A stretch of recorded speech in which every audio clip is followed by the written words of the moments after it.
Hello students, मैं अंजलि पांडे आप सभी का agriculture and GK e learning platform पर स्वागत करती हूँ। होप आप सब बहुत अच्छे होंगे।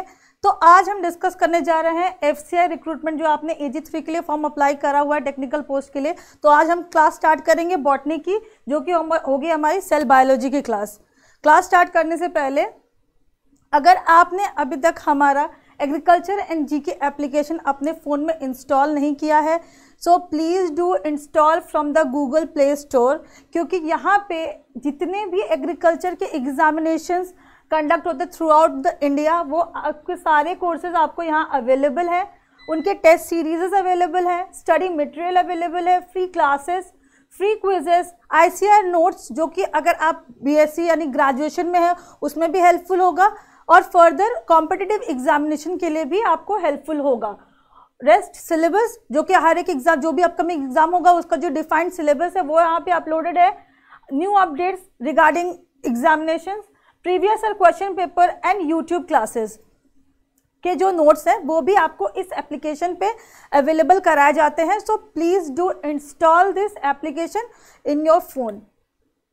अगर आपने अभी तक एग्रीकल्चर एंड जीके चैनल को यूट्यूब पे सब्सक्राइब नहीं किया है तो please do subscribe our channel and also press the notification bell, ताकि जब भी हमारे कोई भी वीडियो अपलोड हो यूट्यूब पे तो आपको प्रॉपर टाइम पे प्रॉपर नोटिफिकेशन मिल सके। So please do subscribe and press the bell icon to stay tuned on our channel.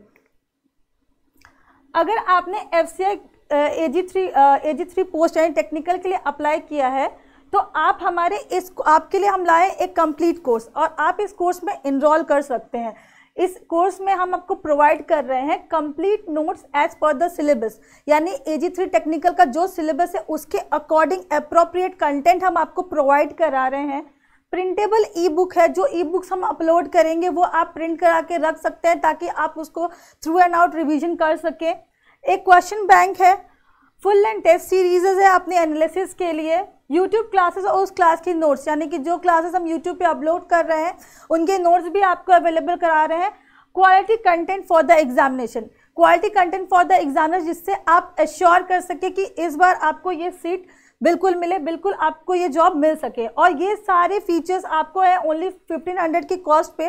सो आप इस कोर्स में इनरोल कर सकते हैं और इस कोर्स को इनरोल करने की जो लिंक है वो आपको डिस्क्रिप्शन बॉक्स में मिल जाएगी। अगर आपको कोई फर्दर कोई डाउट होता है तो हम आपको डिस्क्रिप्शन बॉक्स में ही अपना कॉन्टैक्ट नंबर भी शेयर कर देंगे, उसके अंदर आपको कोई फर्दर डाउट होता है तो आप पर्सनली भी कॉन्टैक्ट कर सकते हैं। So you can purchase this course. So now I am going to start the class. Okay, तो आज हम क्या पढ़ने जा रहे हैं? आज हम सेल बायोलॉजी पढ़ने जा रहे हैं। जब भी हम कोई भी ऑर्गेनिज्म या प्लांट हो, एनिमल हो या किसी भी कोई भी ऑर्गेनिज्म के बारे में बात करते हैं तो सबसे माइन्यूट चीज़ वो कहीं से शुरू हुई कि उसकी ओरिजिन कोई रही होगी। तो वो ओरिजिन क्या है? वो ओरिजिन है हमारा सेल। ये सेल है हमारा origin. Cell is the basic structural and functional unit of living being, यानी कि सेल जो है वो सिर्फ उस स्ट्रक्चर को, यानी कोई एक लिविंग ऑर्गेनिज्म को फॉर्म करने में नहीं बल्कि उसको फंक्शन करने में भी हेल्प करता है। यानी कि एक सेल जो है वो ब्रिक का भी काम कर रहा है और उसके अंदर जो फंक्शंस हो रहे हैं उसका भी काम कर रहा है। एक लिविंग बीइंग जो है वो बहुत सारे फंक्शन प्रोसेस कर रहा होता है, वो सारे फंक्शंस जो है एक सेल के अंदर कैपेबिलिटी है करने की। ओके, तो अब साइटोलॉजी, जो टर्म है, साइटो का मतलब ही होता है cell. When we talk about cell, so the study of cell is known as cytology. Okay, all living beings are divided into unicellular and multicellular depend upon their structure. यानी कि जितने भी living organism हमारे अर्थ पे exist करते हैं वो सब या तो यूनिसेलुलर है या मल्टीसेलुलर है, डिपेंड करता है उनके बॉडीली स्ट्रक्चर के ऊपर। अब बताइए, अब जब हमारे ग्रुप ऑफ सेल्स ज्वाइन करते हैं तो वो क्या फॉर्म करते हैं? वो फॉर्म करते हैं टिश्यूज। टिश्यूज जब आगे फॉर्म होता है तो क्या फॉर्म करते हैं? Organs. Organs turns to organ system और बॉडी, यानी कि जो आपका जो हायरार्की है वो देखिए स्टार्ट कहाँ से हो रहा है? सेल से। सेल्स, बहुत सारे सेल्स इकट्ठा हो रहे हैं, वह टिश्यू फॉर्म कर दे रहे हैं, वो टिश्यूज बहुत सारे इकट्ठा हो रहे हैं तो ऑर्गन फॉर्म कर दे रहा है। और जब ऑर्गन्स बहुत सारे एक साथ स्ट्रक्चर और फंक्शनलाइज होते हैं तो वो आपका जो बॉडी स्ट्रक्चर है उसको फॉर्म करते हैं। तो हमारा जो सेल है वो द बेसिक यूनिट है जिसको आपको स्टडी करना है और ये बेसिक यूनिट को और डेप्थ में हम आगे स्टडी करेंगे। तो पहले कुछ एग्जाम्पल्स देख लेते हैं। यूनिसेलुलर एग्जाम्पल्स ऑफ सेल, यानी यूनिसेलुलर जो कौन से सेल जो होते हैं वो यूनिसेलुलर है, या कौन से ऑर्गेनिज्म है जो यूनिसेलुलर है। जब हमें पता है कि हमें 5 किंगडम क्लासिफिकेशन जो हमारा कराया गया था, उसमें जो मोनेरा किंगडम होता है, मोनेरा के अंदर जितने भी ऑर्गेनिजम्स है, जैसे अमीबा, बैक्टीरिया और प्रोटोजोआ, इकोलाई, ये सारे यूनिसेलुलर है, यानी कि उनके बॉडी में एक ही सेल प्रेजेंट है और वही सेल उनकी बॉडी को स्ट्रक्चराइज और फंक्शनाइज करने के लिए इनफ है, यानी कि उनके बॉडी के सारे स्ट्रक्चर्स, सारे फंक्शन करने के लिए वो एक सेल ही इनफ है। यानी अमीबा को अगर आपने देखा होगा, उसमें एक ही स्ट्रक्चर होता है और वो स्ट्रक्चर रिप्रोडक्शन, उसका फीडिंग, एक्सक्रीशन, सारा मतलब एक्टिविटीज़ करने के लिए केपेबल है। मल्टी सेलुलर ऑर्गेनिजम्स के अंदर जो उसके बाद मोनेरा के बाद जो भी किंगडम आते हैं, जैसे protista, fungi, Plantae and animal, यानी सारे प्लांट्स, एनिमल, प्रोटिस्टा, फंगाई, ये सारे के सारे जो है आपके मल्टी सेलुलर ऑर्गेनिज्म के अंदर आते हैं। अब अगर हम बात करते हैं स्मॉलेस्ट सेल की, यानी सबसे छोटा सेल कौन सा है, तो हमारा माइकोप्लाज्मा है, जो कि हम कहते हैं माइकोप्लाज्मा लाइक ऑर्गेन, PPLO, वो है आपका स्मॉलेस्ट सेल। लार्जेस्ट सेल क्या है, ऑस्ट्रिच एग को अब तक का सबसे बड़ा सेल कहा गया है। अगर हम ह्यूमन बॉडी में बात करें तो सबसे स्मॉलेस्ट सेल है जो है वो है हमारा स्पर्म, और सबसे लार्जेस्ट ह्यूमन सेल है वो हमारा ओवम है, फीमेल।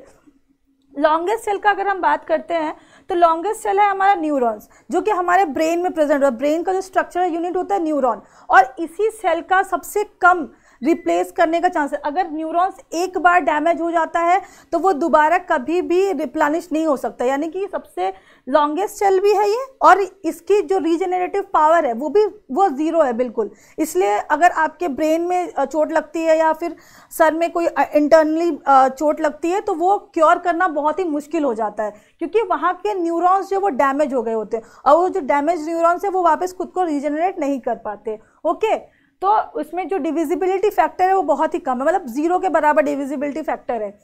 सो जो हाईली डिविजिबल सेल्स कौन से हो गए बॉडी के, जो हमारे लिवर सेल्स हैं। लिवर सेल में रिजेनरेटिव पावर बहुत ज़्यादा होती है। अगर हमारा लिवर 25% भी ठीक है, 75% खराब है, फिर भी वो अपने आप को प्रोसेस कर सकता है। क्यों? क्योंकि अगर उसके कुछ सेल्स डैमेज हो गए तो वो खुद को वापस रिजेनरेट करने की ताकत रखता है। इसलिए तो हाईली डिविजिबल सेल जो है वो हमारे लिवर सेल में प्रेजेंट होता है।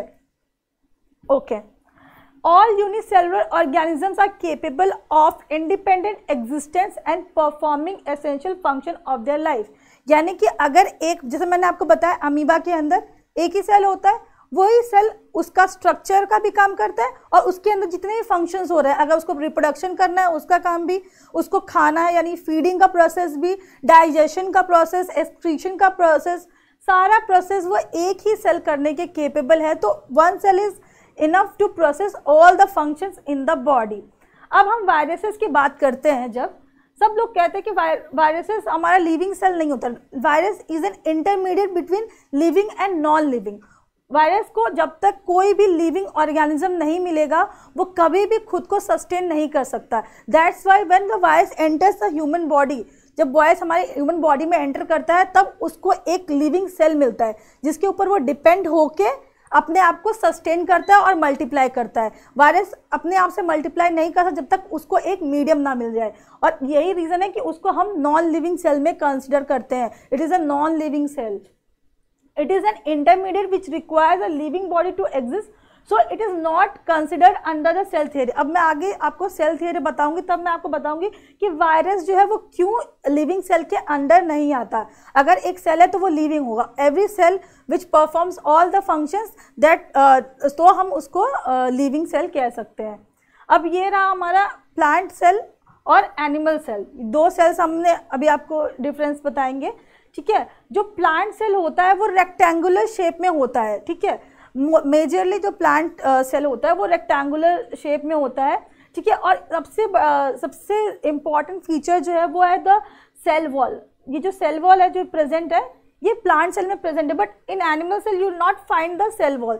Cell wall of animal cell में प्रेजेंट नहीं होगा। एनिमल सेल जो होता है वो प्लांट सेल से थोड़ा छोटा होता है। ठीक है, और उसके बाद जो वैक्यूल है, ये जो सेंट्रल वैक्यूल है जहाँ पे सारे फ्लूइड्स प्रेजेंट होते हैं, ये प्लांट सेल में बड़ा होता है। क्यों? क्योंकि प्लांट सेल को ज़्यादा वाटर और फ्लूइड की रिक्वायरमेंट है सस्टेन करने के लिए as compare to animal cell. तो एनिमल सेल में जो वैक्यूल होगा वो बहुत ही छोटा होता है, बहुत छोटा वैक्यूल प्रेजेंट होता है एनिमल सेल के अंदर।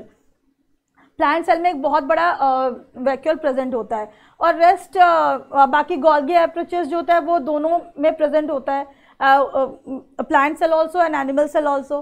Both have the endoplasmic reticulum, Golgi apparatus and ribosomes, rough endoplasmic reticulum, cytoskeleton, ये सारे चीज़ें आपके प्लांट सेल और एनिमल सेल दोनों में प्रेजेंट होते हैं। और एक चीज़ होती है यहाँ पे, एक सीलिया होती है, ठीक है, जो कि प्लांट सेल में एब्सेंट होती है, एनिमल सेल में प्रेजेंट होती है, ठीक है। अब हम थोड़ा सा हिस्ट्री की तरफ बढ़ते हुए देखेंगे कि कैसे कैसे सेल की डिस्कवरी हुई। आखिर सेल इतना, जिसके ऊपर इतना आज डिटेल स्टडी होने वाला है, उसकी डिस्कवरी कैसे हुई। तो बहुत पहले एंटोनी वॉन लीवेनहॉक जो हमारे एक साइंटिस्ट हुआ करते थे, ठीक है, तो वो उन्होंने बहुत सारे चीज़ों पे खोज करना शुरू किया, ठीक है। तो उन्होंने पहले डिस्कवर किया प्रोटिस्टा एंड बैक्टीरिया, ठीक है। और उस वक्त उन्होंने देखा कि जब वो माइक्रोस्कोप में स्टडी कर रहे थे तो उन्होंने देखा कि कुछ सेल्स हैं जो कि मूव कर रहे हैं, दे आर मूविंग। तो इसलिए उन्होंने उसका नाम भी एनिमेक्यूल्स रख दिया था, ठीक है, कि वो एनिमेट हो सकते हैं, यानी कि वो मूव कर सकते हैं, ठीक है। तो उन्होंने पहले तो लिविंग सेल जो होती है, लिविंग सेल के अंदर ही मूवमेंट होती है, ठीक है, अगर कोई सेल लिविंग है तभी वो मूव कर रहा है, ठीक है। तो जो एंटोन वॉन लीवेनहॉक है, उन्होंने सबसे पहले लिविंग सेल खोजा था, यानी कि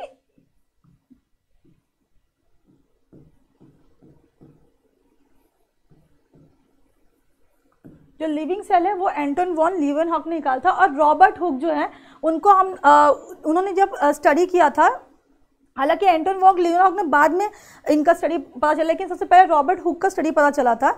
इन्होंने जो बार्क होती है, ट्री की बार्क यानी जो छाल होती है, उसमें इन्होंने एक माइक्रोस्कोपिक स्टडी करी थी, और उसमें उन्होंने देखा कि एक हनी कॉम्प्लेक्स स्ट्रक्चर है, कुछ एक सेल्स है जिसमें हनी कॉम्प्लेक्स है, और वो डेड सेल्स थे, यानी कि जो डेड सेल है उसको जो मतलब इन्वेंट किया था वो रॉबर्ट हुक ने किया था। Robert Hooke looked at the bark of a cork tree and observe the microscopic structure. In doing so, he discovered and named the cell like the building blocks of life. Those look like a honeycomb-like structure. यानी कि जो cell जब उन्होंने microscope में उसको study किया तो उन्हें दिखा वो एकदम हनीकॉम, जो मधुमक्खी का छत्ता होता है, बिल्कुल उसकी तरह वो दिख रहा था। तो वो डेड सेल था जो कि उन्होंने एक कॉर्क ऑफ यानी कि बार्क ऑफ द ट्री से उन्होंने देखा था, ठीक है। तो ये सारे जो ये white blood cell, red blood cell, yeast, ये स्पर्म सेल्स, बैक्टीरिया, प्रोटोजोआ, ये सारे जो है ये लिविंग सेल्स जो है, ये किसने निकाले थे, ये इन्होंने एंटोन वॉन लीवेनहॉक ने पहले स्टडी किया था, पहले इन्होंने ये फाइंड किया था, ठीक है। और ये है रॉबर्ट हुक, ठीक है। रॉबर्ट हुक ने कॉर्क पे स्टडी किया था एक माइक्रोस्कोप के अंदर, जो कि हनीकॉम्ब लाइक स्ट्रक्चर शो करता है, ठीक है। तो ये डेड सेल्स, ये सारे डेड सेल थे।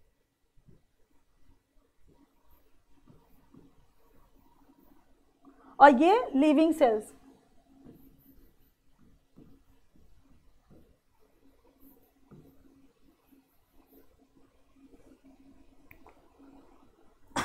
Robert Brown discovered the nucleus in the cell in 1831 which contains the genetic material in any species। और उसके बाद एक साइंटिस्ट आते हैं रॉबर्ट ब्राउन, जिन्होंने जब सारे जो सेल डिस्कवर्ड हुए उसको जब स्टडी किया तो उन्होंने फाइंड किया कि उनके सेंटर में कोई एक ऐसा ओरिजिन है जो कि रेस्पॉन्सिबल है किसके लिए, उसकी जेनेटिक फॉर्मेशन के लिए, ठीक है। तो फिर उन्होंने ही न्यूक्लियस को उन्होंने खोजा था, यानी उनको न्यूक्लियस डिस्कवर किसने किया था, रॉबर्ट ब्राउन ने। जब उन्होंने स्टडी किया सेल स्ट्रक्चर को तो उन्होंने पाया कि उसके बीच में एक कंडेंस्ड मटेरियल है जो कि रेस्पॉन्सिबल है आपके किसके लिए, जेनेटिक मटेरियल के लिए। अब हम बात करेंगे सेल थियरी के बारे में।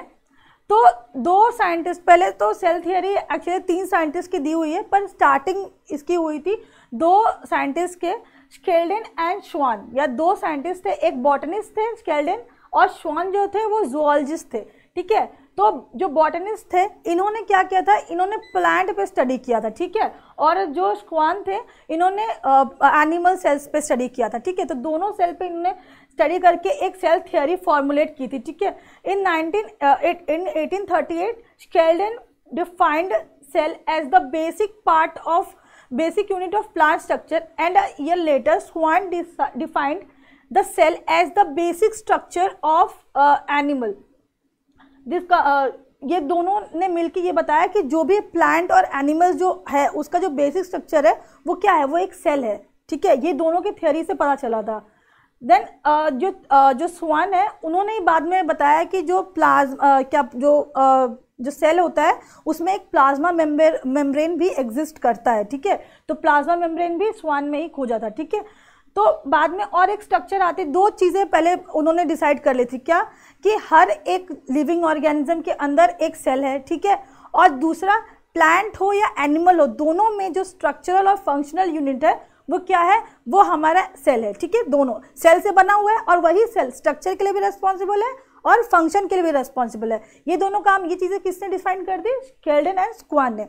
अब जो तीसरा जो हमारा सेल थियरी के अंदर जो पार्ट है वो ये है कि जो रुडोल्फ विर्चॉ जो है, इन्होंने उस कॉन्सेप्ट को मॉडिफाई किया, क्योंकि स्वान ये सोचते थे कि जो सेल है उसके अंदर जो न्यूक्लियस है उसी के अंदर से नया कोई सेल बर्ड आउट होता है, यानी वहीं से कोई सेल निकल जाता है। ठीक है, तो अभी तक थियरी पूरी तरह से क्लियर नहीं थी, लेकिन उस थियरी को क्लियर करने का काम किया किसने, रुडोल्फ विर्चॉ ने। उन्होंने ये कहा कि जो भी कोई भी सेल जो है अब नया बन रहा है तो वो एक स्टेम सेल से बन रहा है, यानी कि एक पेरेंट सेल से नया सेल प्रोड्यूस हो रहा है। ओके, तो उन्होंने एक लाइन दिया था, ओमनी सेलुला इज सेलुला। ठीक है, every cell stem from another cell, यानी कि एक जो सेल है वो दूसरे सेल से ही निकलता है, यानी कि all the cell derive from a pre existing cell. ये तीसरा पॉइंट था जो सेल थियरी में जो रुडोल्फ विर्चॉ ने निकाला था। Okay, the discovery of Rudolf Virchow has modified the cell theory because before Rudolf Virchow discovery, Skeldon thought that the new cell get bud off from the nucleus. Okay, मैंने बताया जैसे आपको कि श्वान को क्या लगा था कि हमारा जो सेल है वो न्यूक्लियस से बड ऑफ होता है। ठीक है, after the discovery of all these scientist, the features of new cell theory states that all living organism consist of a cell and products all cell arises from a pre-existing cells by division। यानी कि अब जब ये तीनों scientist मिल गए और अब इन्होंने फॉर्मुलेट किया एक नया थियरी जिसमें ये बताया गया कि हर सेल या फिर हर प्लांट या एनिमल का एक ऑर्गेनाइजेशन होता है जो सेल से बनता है। ठीक है, और सेल ही बेसिक फंक्शनल और स्ट्रक्चर यूनिट है, और जो दूसरा सेल बन रहा है उसका भी एक वो पहले से एग्जिस्ट किए हुए सेल से ही बन रहा है। तो ये रहे वो कुछ साइंटिस्ट, जैसे कि मैंने बताया आपको, ये रॉबर्ट हुक है जिन्होंने आपका डेड सेल फाउंड किया था कॉर्क के अंदर। ठीक है, एंटोन वॉन ल्यूवेनहॉक जिसने सेल को एनिमल्क्यूल्स कहा था, यानी कि एनिमल्क्यूल्स को मतलब कि जो मूवेबल हो, यानी कि जो मोटाइल हो, मूव कर सके, वो उनको, क्योंकि इन्होंने लिविंग सेल्स किया था और लिविंग सेल के अंदर मूवमेंट तो होगी, तो ये एनिमल्क्यूल्स जो है वो इन्होंने फाइंड आउट किया था। ठीक है, देन रेस्ट ये तीन साइंटिस्ट जो कि आपके सेल थियरी के अंदर आते हैं, इसका एक स्केल्डन, स्क्वान एंड विर्चॉ। यानी कि स्केल्डन ने क्या कहा था, first to note that plants are made of cells, यानी कि ये तो बॉटनिस्ट थे, तो इन्होंने ये बताया था कि प्लांट जो होता है उसके अंदर सेल होता है, यानी प्लांट का जो बेसिक स्ट्रक्चरल फंक्शनल यूनिट कौन सा हुआ, वो सेल हो गया। अब इन्होंने स्क्वान ने क्या किया, ये जूलॉजिस्ट थे, तो इन्होंने ये बताया कि जो लिविंग थिंग्स है यानी एनिमल्स जो है, animal also have the structure and function जिसको हम सेल कहते हैं। ठीक है, फाइनली जो विर्चॉ थे उन्होंने क्या कहा कि उन्होंने ये कहा कि जब जो प्लांट में डेवलपमेंट हो रही है या एनिमल्स में जो भी डेवलपमेंट हो रही है वो सेल के ही, एक सेल ही दूसरे सेल से बन के डेवलप हो रहा है, यानी माइटोसिस मियोसिस जो प्रोसेस हो रही है वो एक सेल से ही दूसरा सेल बन रहा है। ठीक है, तो ये सारे प्रोसेसेस इन्होंने बताए थे। ठीक है, अब आपको बताते हैं टाइप ऑफ सेल्स। ठीक है, अब सेल कितने टाइप के होते हैं, तो ब्रॉडली तो दो टाइप के सेल होते हैं, क्या, एक प्रोकैरियोटिक और एक यूकैरियोटिक। ठीक है, तो the predominant single celled organisms of the domain bacteria and archaea are classified as prokaryotes. अब प्रोकैरियोट्स मतलब क्या होता है, प्रोकैरियोट्स का मतलब ये कि प्रो मतलब बिफोर एंड कैरियोन्स मतलब न्यूक्लियस। ठीक है, यानी कि प्रोकैरियोटिक्स वो ऑर्गेनिज्म थे जिनके पास वेल डिफाइंड न्यूक्लियस नहीं था, उनका जो जेनेटिक मटेरियल था वो ऐसे ही उनके साइटोप्लाज्म में एक बल्क बन के कहीं था, उनके पास एक वेल डिफाइंड न्यूक्लियस नहीं था, ठीक है। तो न्यूक्लियस डिस्कवर होने की जो पहले वाले जो ऑर्गेनिज्म या प्लांट या जो भी चीज़ें थे उनको हम प्रोकैरियोट्स में कंसिडर करते हैं। Animal cell, plant cell, fungi and protist, यानी कि जितने भी आपके जो मोनेरा में थे वो सारे आपके इसमें आ जाते हैं, और रेस्ट बाकी सबको हम यूकैरियोट्स कहते हैं। यूकैरियोट का मतलब यू मतलब ट्रू, यू का मतलब होता है ट्रू, यानी कि इन सभी में प्लांट, एनिमल, फंगाई, प्रोटिस्ट, ये सारे में एक वेल डिफाइंड न्यूक्लियस है, जो कि न्यूक्लियस है, उसका न्यूक्लियर मेम्ब्रेन है, उसके अंदर आपका जेनेटिक मटेरियल, क्रोमोसोम एक वेल डिफाइंड स्ट्रक्चर के अंदर है, ठीक है। तो सारे यूकैरियोट्स के अंदर एक वेल डिफाइंड न्यूक्लियस होता है।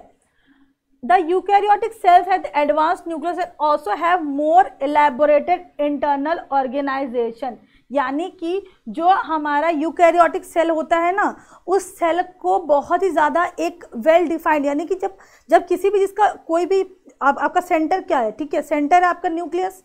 अब जब न्यूक्लियस आपका इतना वेल ऑर्गेनाइज्ड है तो आपका बाकी स्ट्रक्चर भी वेल ऑर्गेनाइज्ड होगा। तो इसलिए सारे यूकैरियोटिक सेल जो होते हैं वो कॉम्प्लेक्स भी होते हैं और वेल ऑर्गेनाइज्ड भी होते हैं, और जो प्रोकैरियोट्स होते हैं उसमें सारी चीज़ें थोड़ी डिफ्यूज सी रहती है, मतलब अगर उसको आप स्टडी करेंगे तो उसको स्टडी करना भी थोड़ा मुश्किल होता है क्योंकि उसमें एक वेल डिफाइंड न्यूक्लियस नहीं है। तो यहाँ पे हमारे पास डिफरेंसेस है प्रोकैरियोटिक सेल और यूकैरियोटिक सेल में, ठीक है। तो मैं रीड करती हूँ। These cells are always unicellular, यानी कि ये जो प्रोकैरियोटिक सेल हैं ये सारे यूनिसेलुलर होंगे, यानी इसमें सिर्फ एक ही सेल होगा, इसमें कोई सेल का ऑर्गेनाइजेशन नहीं होगा। Eukaryotic cells are present either in unicellular और मल्टीसेलुलर, ठीक है। तो यूकैरियोटिक मल्टीसेलुलर भी हो सकते हैं और यूनिसेलुलर भी हो सकते हैं। Size of the cell generally ranges from 0.2 micrometers to 2 micrometers in diameter, यानी कि जो प्रोकैरियोटिक सेल होते हैं वो बहुत छोटे होते हैं। Eukaryotic cells ranges from 10 to 100 micrometers in diameter. अब यूकैरियोटिक सेल का कॉम्प्लेक्स स्ट्रक्चर है तो वो बड़ा भी होगा, okay. In prokaryotic cells the cell wall is present and it is very complex in nature, यानी कि जो प्रोकैरियोटिक सेल होता है उसमें सेल वॉल प्रेजेंट होता है और वो बहुत ही कॉम्प्लेक्स इन नेचर होता है, ठीक है। Eukaryotic cells have cell walls very rarely, if present they have simple chemical nature.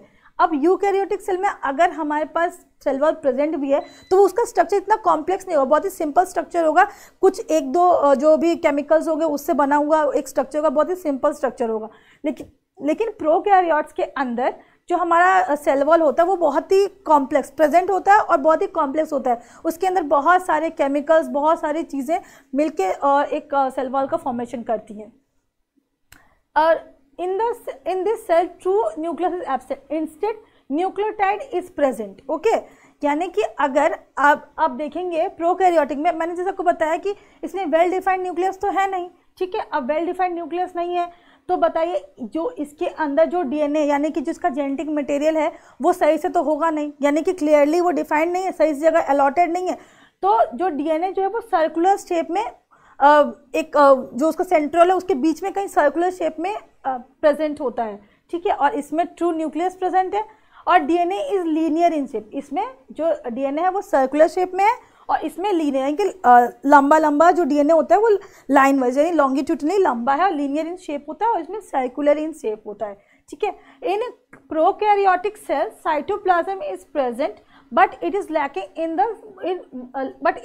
In most cell organelles, यानी कि प्रोकैरियोटिक सेल में जो सेल जो साइटोप्लाज्म होता है वो तो प्रेजेंट होता है पर उसमें बहुत सारे सेल ऑर्गेनेल्स प्रेजेंट नहीं, क्योंकि देखो प्रोकैरियोटिक सेल कोई कॉम्प्लेक्स स्ट्रक्चर तो है नहीं, उसको उतनी ज़्यादा रिक्वायरमेंट भी नहीं है, इसलिए ज़्यादा रिक्वायरमेंट नहीं तो ऑर्गेनेल्स भी कम है, तो इसलिए उसमें साइटोप्लाज्म तो है लेकिन ऑर्गेनेल्स कम है।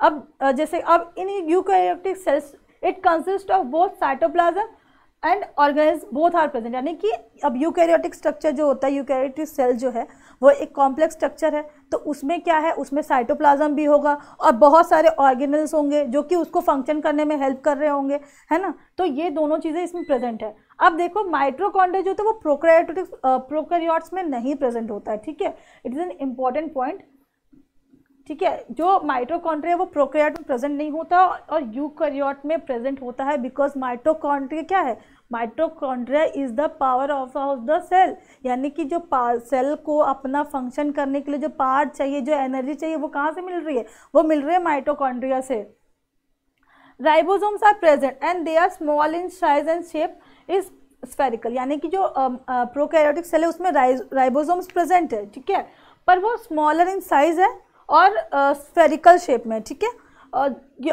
राइबोसोम प्रेजेंट और यूकैरियोटिक सेल में ribosomes are present but they are comparatively larger and linear in shape. जैसे कि यहाँ पे देखो कि डीएनए जो है वो भी सर्कुलर शेप का है और यहाँ लीनियर शेप में है।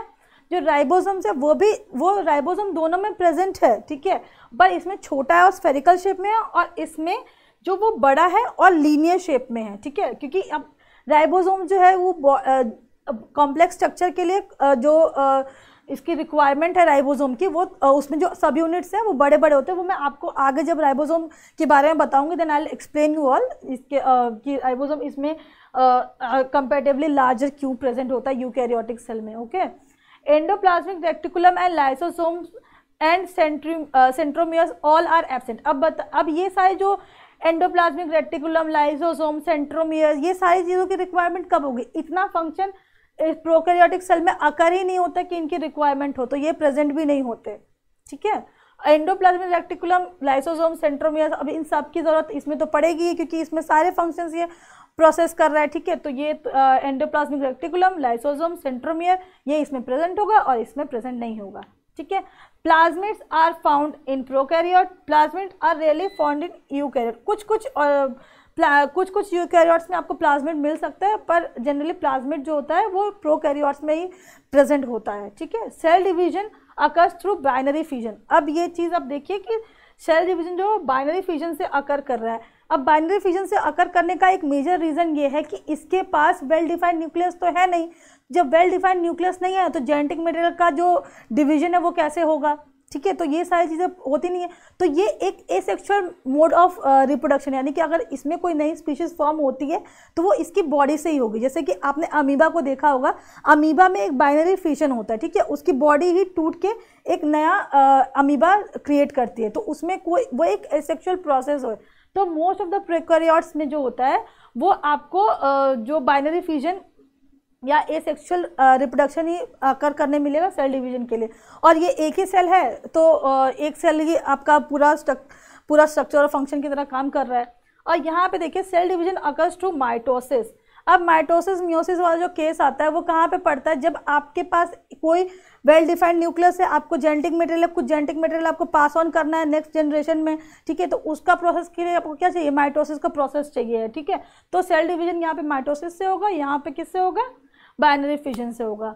Flagella is in small in size, flagella is in large size. यानी कि फ्लैजिला जो इसमें फ्लैजिला क्या होता है? एक मूवमेंट करने के लिए, जो सेल्स का मूवमेंट अगर होना है, प्रोकैरियोटिक सेल हो या यूकैरियोटिक सेल हो, जो उनके मेम्ब्रेन होते हैं ना, सेल मेम्ब्रेन, उसके साइड में एक कुछ फिंगर लाइक स्ट्रक्चर्स निकले होते हैं, ऐसे रेशे जैसे कुछ थ्रेड लाइक स्ट्रक्चर बाहर निकले होते हैं जो हेल्प करते हैं उनके मूवमेंट, ठीक है। तो जो प्रोकैरियोटिक सेल होते हैं उसमें ये छोटे होते हैं और जो यूकैरियोटिक सेल होते हैं उसमें ये लार्जर साइज में प्रेजेंट होते हैं।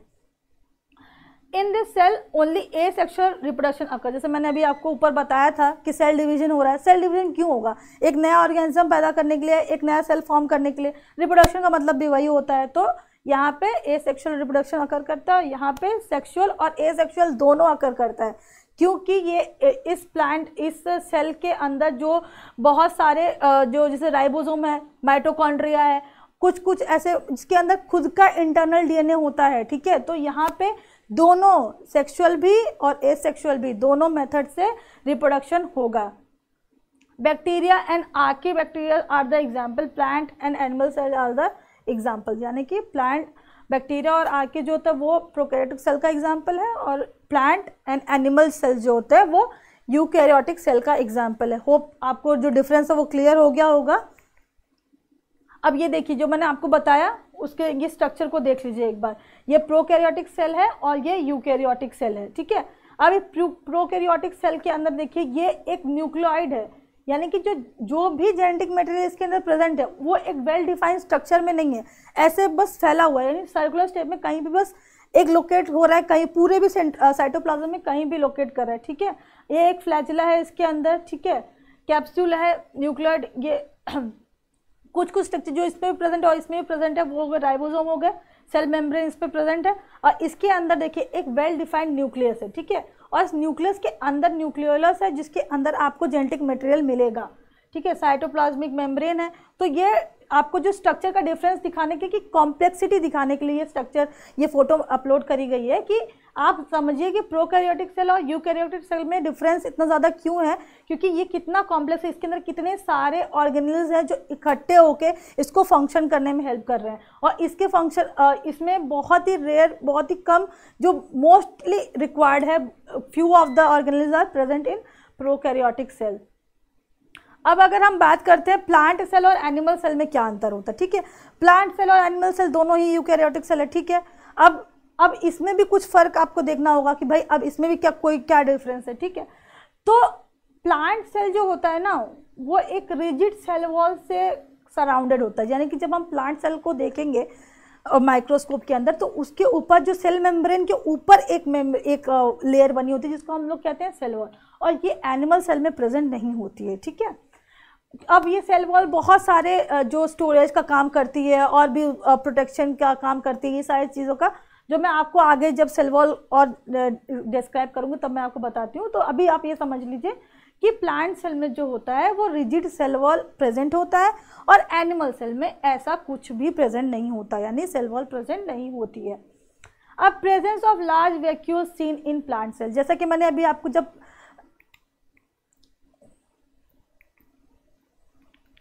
ये स्ट्रक्चर देख लीजिए, इतना बड़ा वैक्यूल है, ठीक है, तो यही लिखा है कि presence of large vacuole can be seen in plant cell, यानी प्लांट सेल में बहुत बड़ा वैक्यूल होता है। वैक्यूल एक बहुत बड़ा सा स्पेस होता है जो साइटोप्लाज्म में प्रेजेंट होता है, जिसके अंदर आपके कुछ हाइड्रोलाइटिक एंजाइम्स होते हैं, फ्लूइड्स होते हैं, जो कि आपको वो जो सेल के जो स्ट्रक्चर है ना, उसके जो फंक्शंस है उनको हेल्प करता है, ताकि जो भी उसमें एक्स्ट्रा वेस्ट होता है वो सारा वो खुद के अंदर एक्यूमुलेट कर लेता है, ठीक है।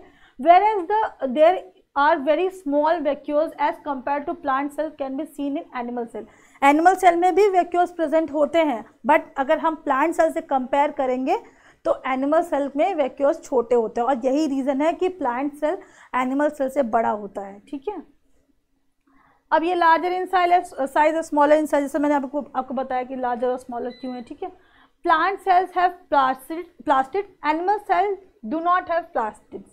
प्लास्टिड क्या होता है? प्लास्टिड वो होता है जो कि जिसके अंदर कुछ कलरिंग फीचर्स होते हैं, ठीक है, जैसे क्लोरोप्लास्ट, क्रोमोप्लास्ट, यानी कुछ भी एक स्टोरेज यूनिट होती है, एक छोटी छोटी स्टोरेज यूनिट जो कि आपके कुछ कंपोनेंट्स यानी कि पिगमेंट्स या फिर प्रोटीन, एमिनो एसिड, ये सबको स्टोर करने का काम करती है। तो ये प्लांट्स में प्रेजेंट होता है और एनिमल में प्रेजेंट नहीं होता, ठीक है। Centrosomes are absent in plant cells, animal have centrosomes, यानी सेंट्रोसोम्स जो होता है जिसके अंदर आपका माइटोसिस, मियोसिस, ये सारी चीज़ें जो अकर करती हैं आगे चल के, ठीक है, वो सारा जो वो उसका जो स्ट्रक्चर है सेंट्रोसोम्स, वो आपके प्लांट सेल में एब्सेंट होता है और एनिमल सेल में प्रेजेंट होता है। Plant cell do not have cilia, plant cell में सीलिया नहीं होता, जैसे फ्लैजिला होता है, फ्लैजिला तो छोटा एक सीलिया होता है, ठीक है, वो हमारा प्लांट सेल में प्रेजेंट होता है, एनिमल सेल में प्लांट सेल में एब्सेंट होता है और एनिमल सेल में प्रेजेंट होता है, ठीक है। Lysosomes are very rarely found in plant cell. Lysosome क्या? Suicidal bag of the cell, क्या? लाइसोसोम। ये हमारा प्लांट सेल में मतलब हो सकता है प्रेजेंट हो भी नहीं भी हो, पर एनिमल सेल में तो फॉर श्योर रहता ही है, ठीक है। तो ये देखिए ये इसमें आपको दिख रहा होगा ribosomes, smooth ER, nucleolus, rough ER, endoplasmic reticulum, ठीक है, सेल वॉल, ये सेल वॉल है, ठीक है। ये चीज़ यहाँ एनिमल सेल में प्रेजेंट नहीं है। ये वैक्यूल, इतना बड़ा सा वैक्यूल, इसमें देखिए अगर इसमें वैक्यूल अगर वो वैक्यूल प्रेजेंट होता भी है तो वो बहुत ही छोटे स्ट्रक्चर में प्रेजेंट होता है, तो बहुत ही छोटा, इतना मतलब बहुत ही छोटे अमाउंट में प्रेजेंट होता है वैक्यूल, ठीक है। ये डिफरेंस आपको दिखेगा। और एक सेंट्रोसोम्स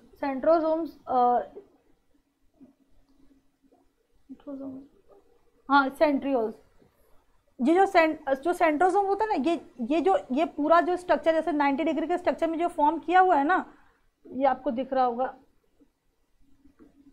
ये जो है इसी को हम कहते हैं सेंट्रोसोम। जब ये दोनों को मिला, एक को सेंट्रियोल कहते हैं, और जब दोनों एक परपेंडिकुलर एक्सिस पे अलाइन होता है तो उसको हम सेंट्रोसोम कहते हैं, ठीक है। तो ये यहाँ पे प्रेजेंट होता है।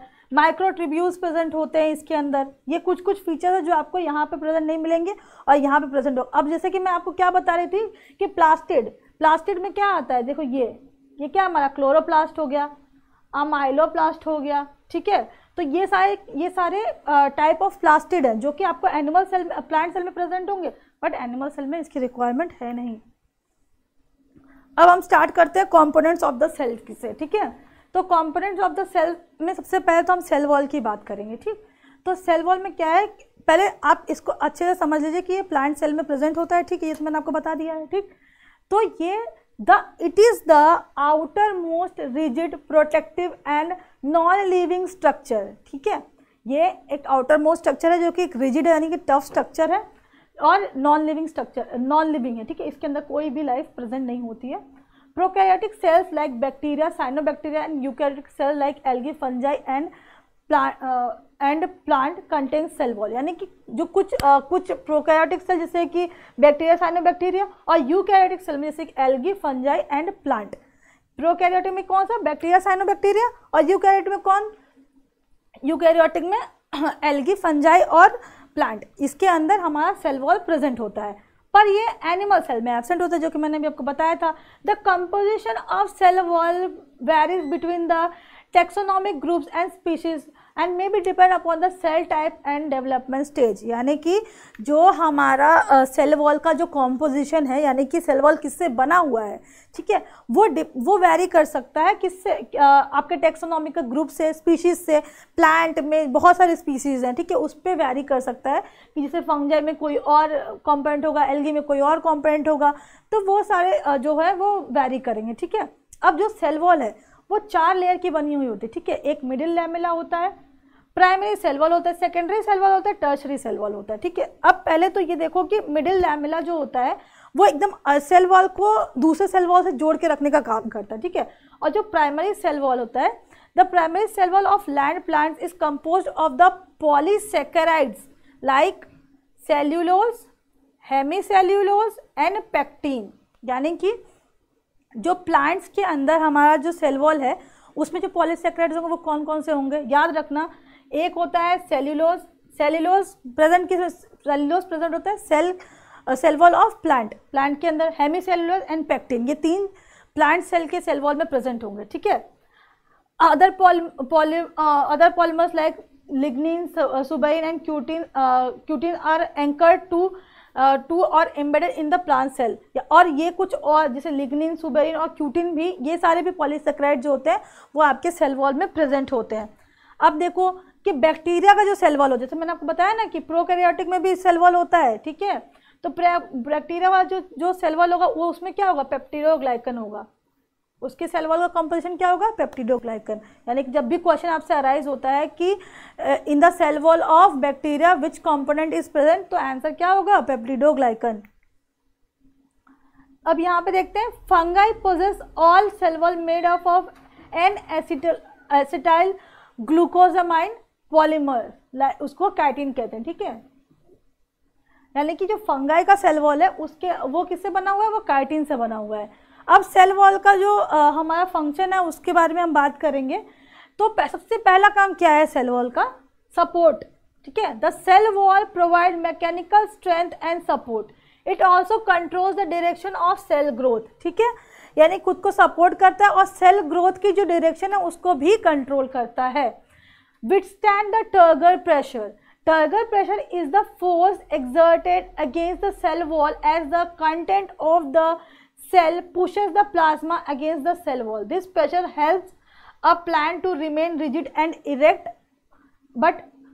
and can also cause a cell to rupture, ठीक है। अब ये बताओ कि टर्गर प्रेशर क्या हो गया, ठीक है। जो हमारा प्लांट सेल है, ठीक है, प्लांट सेल के अंदर इतना बड़ा वॉक्यूल है, वॉक्यूल के अंदर इतने सारे फ्लूइड हैं। ये जो फ्लूइड्स होते हैं ये प्लाज्मा मेम्ब्रेन पे एक प्रेशर डाल रहे होते हैं, अंदर से एक्टिविटीज अंदर हो रही है प्लांट के, ठीक है। अब वो जो वैक्यूल के अंदर फ्लूइड है वो फ्लूइड क्या कर रहा है, प्रेशर क्रिएट कर रहा है। तो अब जो हमारा जो सेल वॉल है वो प्लांट सेल में प्रेजेंट है, वो क्या करता है, उस प्रेशर को हेल्प करता है विथस्टैंड करने के लिए, यानी कि प्रोटेक्ट करने के लिए उस प्लाज्मा, ताकि वो फट ना जाए। अगर ज़्यादा प्रेशर ज़्यादा हो तो प्लांट सेल फट जाएगा, ठीक है। तो वो रप्चर ना हो, यानी कि फट ना जाए, खराब ना हो, ब्लास्ट ना हो जाए, इसके लिए ये जो सेल वॉल है वो टर्गर प्रेशर को विथस्टैंड करता है, जो अंदर के फ्लूइड की वजह से जो प्रेशर ग्रेडियंट क्रिएट हो रहा है, ठीक है। Regulate the growth, the cell wall send signal to for the cells to enter the cell cycle in order to divide and grow, यानी कि जो सेल वॉल होता है वही आपको सिग्नल सेंड करता है कि अब आपको डिवाइड करना है या ग्रो करने की ज़रूरत है। ये जो इसका सिग्नल है वो भी सेल वॉल ही भेजता है, ठीक है। डिफ्यूजन, ठीक है, the cell wall is porous allowing some substances including proteins to pass into the cell while keeping other substance out, ठीक है। अब जो प्लांट सेल होता है ना, उसका सेल वॉल होता है वो परमिएबल होता है, यानी कि उसके अंदर कुछ पोर्स होते हैं जिसके थ्रू आपके जो रिक्वायर्ड चीज़ें होती हैं, जैसे प्रोटीन जिसकी प्लांट्स को ज़रूरत है, सब चीज़ें अंदर नहीं लेना है, ठीक है। जो सिलेक्टिवली आपको चाहिए, प्लांट की रिक्वायरमेंट है अपनी एक्टिविटी को करने के लिए, तो वो प्रोसेस क्या करता है, बाहर से वो उसको अंदर लेता है, ठीक है। तो वो डिफ्यूजन होता है ना, जब एक कुछ कंसनट्रेशन से दूसरे अगर आप अगरबत्ती जलाते हैं तो उसको पूरा एटमॉस्फेयर में उसकी खुशबू फैल जाती है, वो एक डिफ्यूजन का प्रोसेस होता है ना। तो बिल्कुल उसी तरह जो जैसे कि अगर प्लांट को प्रोटीन की ज़रूरत है तो क्या होता है, जो सेल वॉल होता है वो अपने परमिएबल मेम्ब्रेन से जो प्रोटीन है वो सेल साइटोप्लाज्म के अंदर ले आता है, ठीक है। अब कम्युनिकेशन का, cells communicate with one another via plasmodesmata, pores और channels between the plants cell that allow molecules and communicate signal to pass between the individual plants. अब प्लाज्मोडेस्माटा क्या होता है, ठीक है। जब मैंने आपको ये बताया कि जो हमारे जो प्लांट सेल वॉल होता है उसके अंदर पोर्स प्रेजेंट होते हैं, ठीक है। अब हमारे जो प्लांट है वो एक दूसरे के साथ मिक्स कर रहे हैं, एक ही, अब प्लांट तो यूनिसेलुलर है नहीं, मल्टी सेलुलर है, तो दोनों प्लांट का एक दूसरे से लिंक होगा, ठीक है। अब वो लिंक कैसे समझ में आएगा, वो लिंक समझ में आता है सेल वॉल से, यानी सेल वॉल के जो कुछ ऐसे सेल वॉल के कुछ ऐसे सिग्नल्स होते हैं जो पास होते हैं एक सेल से दूसरे सेल के अंदर थ्रू प्लाज्मोडेस्माटा, ठीक है, कि उसको बताने के लिए कि अगर उसके बगल वाले सेल में क्या रिक्वायरमेंट है जो वो उसके अलॉन्ग साइड वाले सेल से फुलफिल कर सकता है, ठीक है। Next is protection, the cell wall provides a barrier to protect against plant virus and other pathogen, is also help to prevent water losses. अब देखो प्लांट में क्या है कि पानी की बहुत ज़्यादा ज़रूरत है, ठीक है। हम ह्यूमंस क्या है कि हम ह्यूमंस खुद को बिना पानी की भी सस्टेन कर लेते हैं, बट प्लांट्स को वाटर की बहुत ज़्यादा रिक्वायरमेंट है। तो उस रिक्वायरमेंट का लॉस ना, यानी कि ज़्यादा ट्रांसपीरेशन ना हो, ज़्यादा पानी प्लांट से बाहर फ्लो आउट ना हो जाए, उसके लिए भी आपका जो सेल वॉल है वो हेल्प करता है।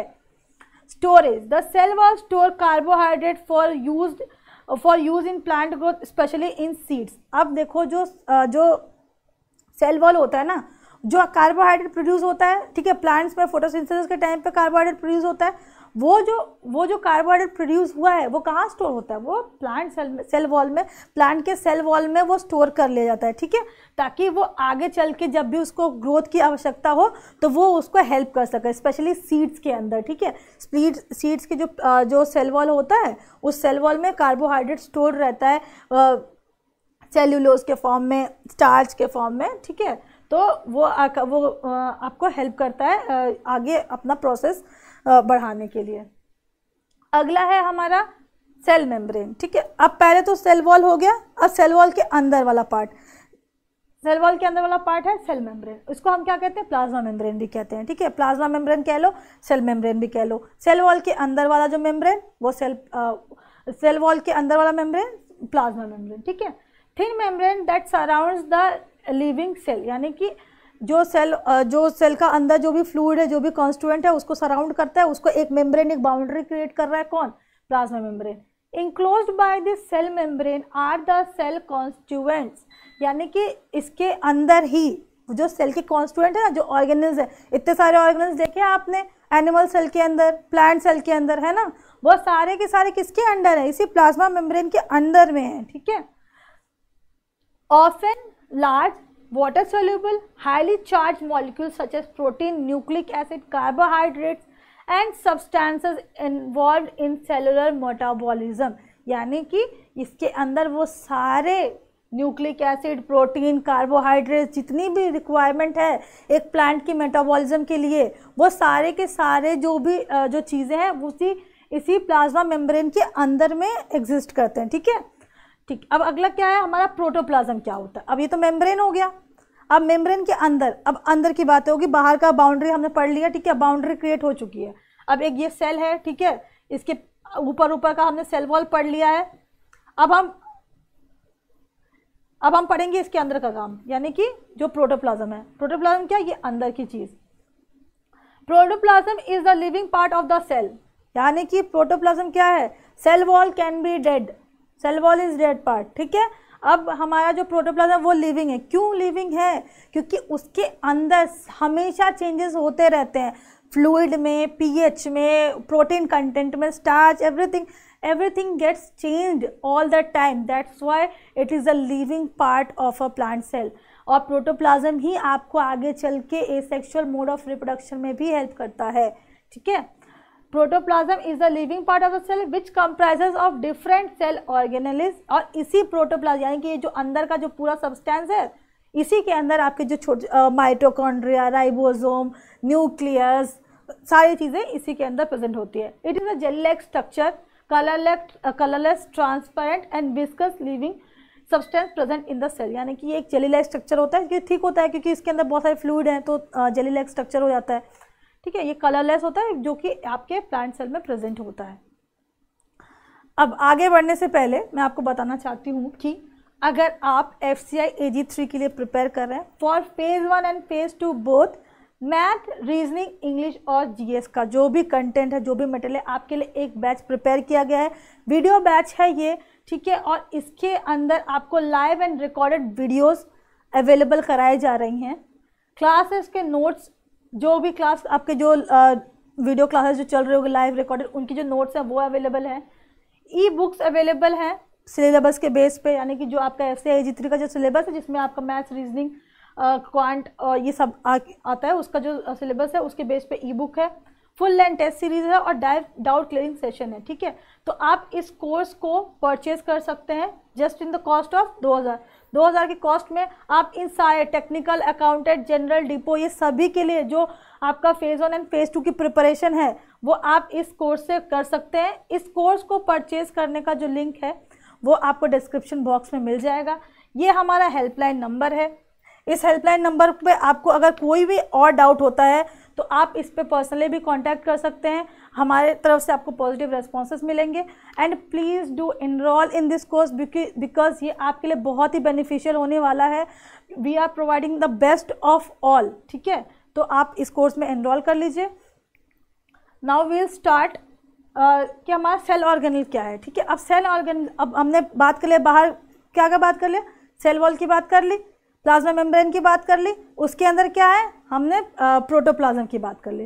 प्रोटोप्लाज्म कह लो या साइटोप्लाज्म कह लो, ठीक है, दोनों ही एक ही बात है। ठीक है, साइटोप्लाज्म या प्रोटोप्लाज्म। अब हमने क्या बताया था, उस प्रोटोप्लाज्म के अंदर क्या क्या है, सेल ऑर्गेनेल्स है। ठीक है, वो छोटी छोटी जो हमने बताए थे क्या, राइबोसोम, माइटोकॉन्ड्रिया, ये सारे जो क्या है वो सेल ऑर्गेनेल्स है। ठीक है, अब उनके स्ट्रक्चर और फंक्शन के बारे में हम बात करेंगे। The cellular components are called the cell organelles. These cell organelles include both membrane and non-membrane bound organelles present within the cell and are distinct in their structure and function. अब देखो, जो भी हमारे जो उस प्रोटोप्लाज्म में जो हमारे सेल ऑर्गेनल्स हैं, वो सेल ऑर्गेनल या तो मेम्ब्रेन बाउंड होंगे, डबल मेम्ब्रेन बाउंड भी हो सकते हैं, मेम्ब्रेन बाउंड भी हो सकता है, और नॉन बाउंड भी हो सकते हैं। ठीक है, वो डिपेंड करता है उनके स्ट्रक्चर और फंक्शन के हिसाब से, उनकी कॉम्प्लेक्सिटी के हिसाब से वो वेरी कर सकते हैं। ठीक है, organelles present within the cells are classified into 3 categories based on the presence and absence of their membrane. यानी कि जो भी ऑर्गेनल्स हमारे प्रोटोप्लाज्म में प्रेजेंट है, उसके ऊपर जो मेम्ब्रेन प्रेजेंट है, यानी उसके बेस पे हम 3 प्रकार से अपने ऑर्गेनल्स को, 3 टाइप से हम अपने ऑर्गेनल्स को जो है क्लासीफाई कर सकते हैं। ठीक है, अब कैसे, जैसे कौन कौन से ऑर्गेनल्स हैं विदाउट सेल मेम्ब्रेन, यानी कि कौन कौन से ऐसे ऑर्गेनल्स हैं, कॉन्स्टिट्यूएंट्स हैं जो कि साइटोप्लाज्म में प्रेजेंट है जिसमें मेम्ब्रेन है ही नहीं। ठीक है, तो वो हो गया हमारा सेल वॉल, राइबोसोम, साइटोस्केलेटन। ये सारे ये तीनों जो हो गए, cell wall, ribosome and cytoskeleton जो होता है, ये विदाउट एनी मेम्ब्रेन है, यानी कि इसमें एक्स्ट्रा कोई मेम्ब्रेन प्रेजेंट नहीं है, ठीक है। They are present both in prokaryotic and eukaryotic cell. अब ये देखो सेल वॉल दोनों में प्रेजेंट है, मैंने आपको पहले ही बताया, ठीक है।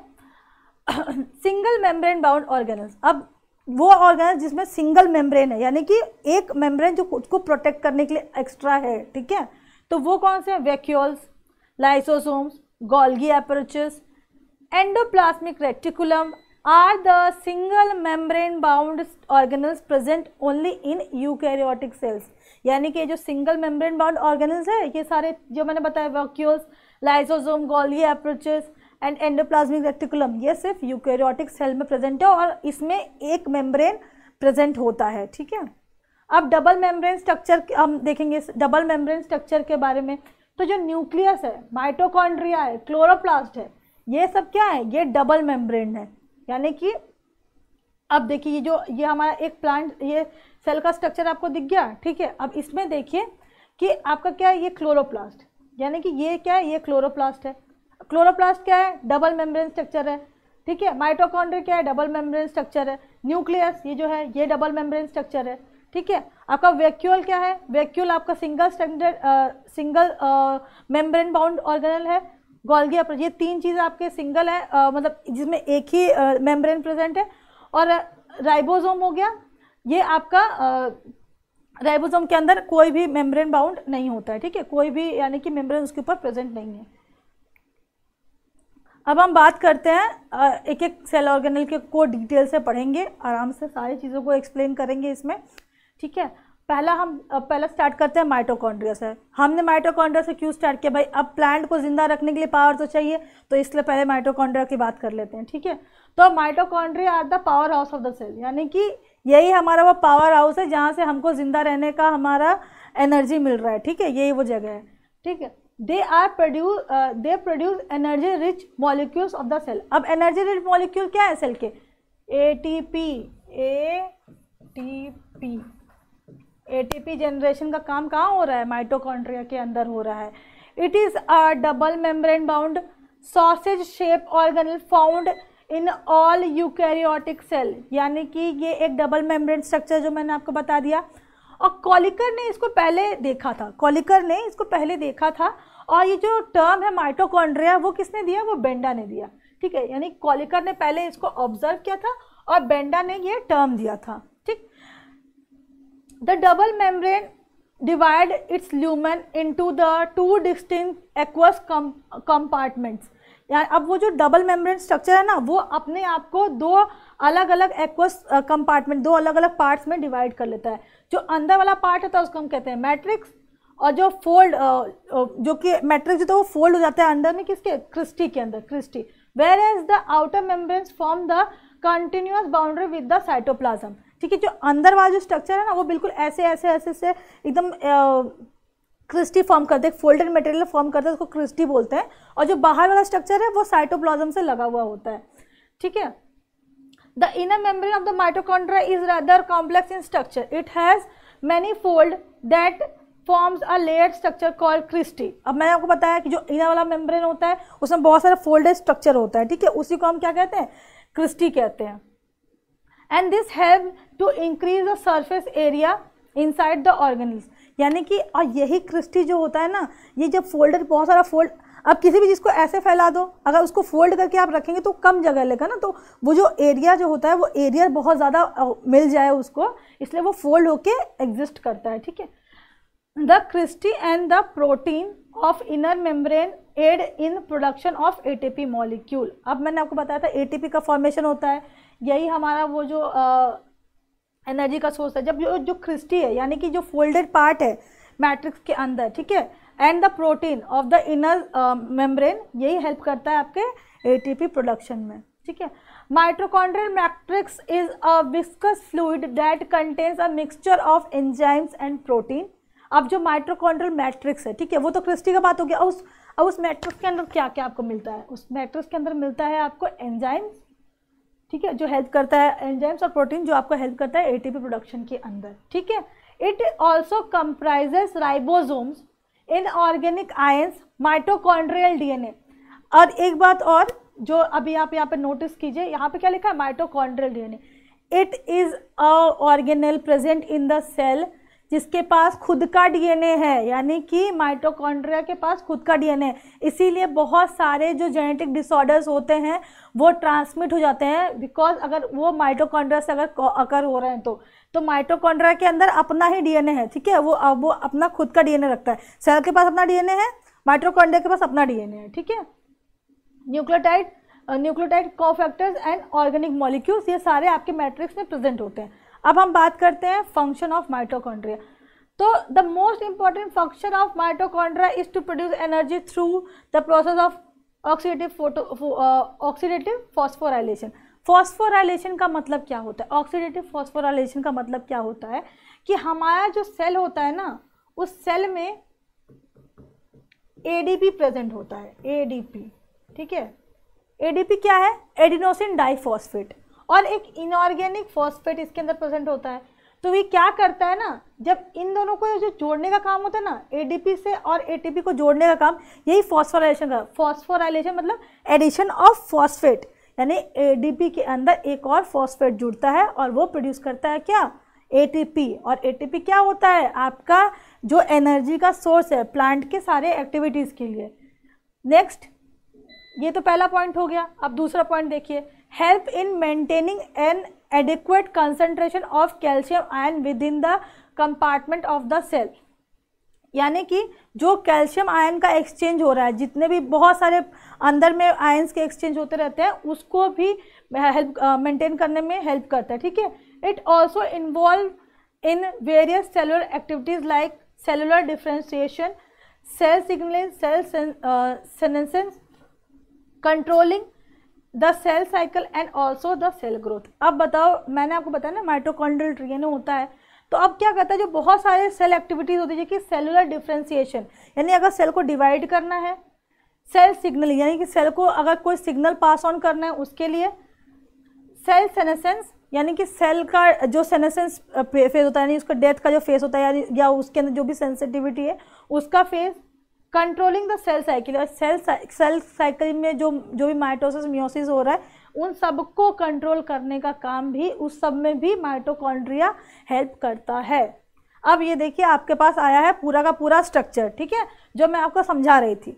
अब इसको ध्यान से देखिए, ये है आपका माइटोकॉन्ड्रिया, ठीक है, ये दो मेम्ब्रेन से बना हुआ है, ठीक है, एक मेम्ब्रेन ये, एक मेम्ब्रेन ये।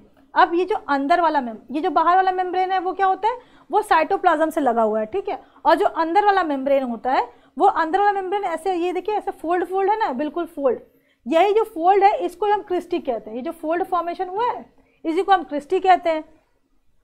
और ये जो अंदर प्रेजेंट है यही मैट्रिक्स है। इसी मैट्रिक्स के अंदर आपका जो भी जो कंपोनेंट्स है वो प्रेजेंट होता है, ठीक है। दो लेयर है, एक ये देखिए, एक ये आउटर लेयर, ये इनर लेयर, एंड ऑल्सो इसके अंदर अपना डीएनए प्रेजेंट होता है। ये यहाँ पे आपको दिख नहीं रहा होगा, ये देखिए, ये यहाँ पे ये अपना ही डीएनए रखता है, ये, ठीक है, ग्रैन्यूल्स है, राइबोसोम्स, ये सारे चीज़ें। और इसके अंदर, और इसी मैट्रिक्स के अंदर ही आपका जो मैंने यहाँ पे बताया था कि viscous that contains enzymes and protein, वो इसी मैट्रिक्स के अंदर प्रेजेंट होता है, ठीक।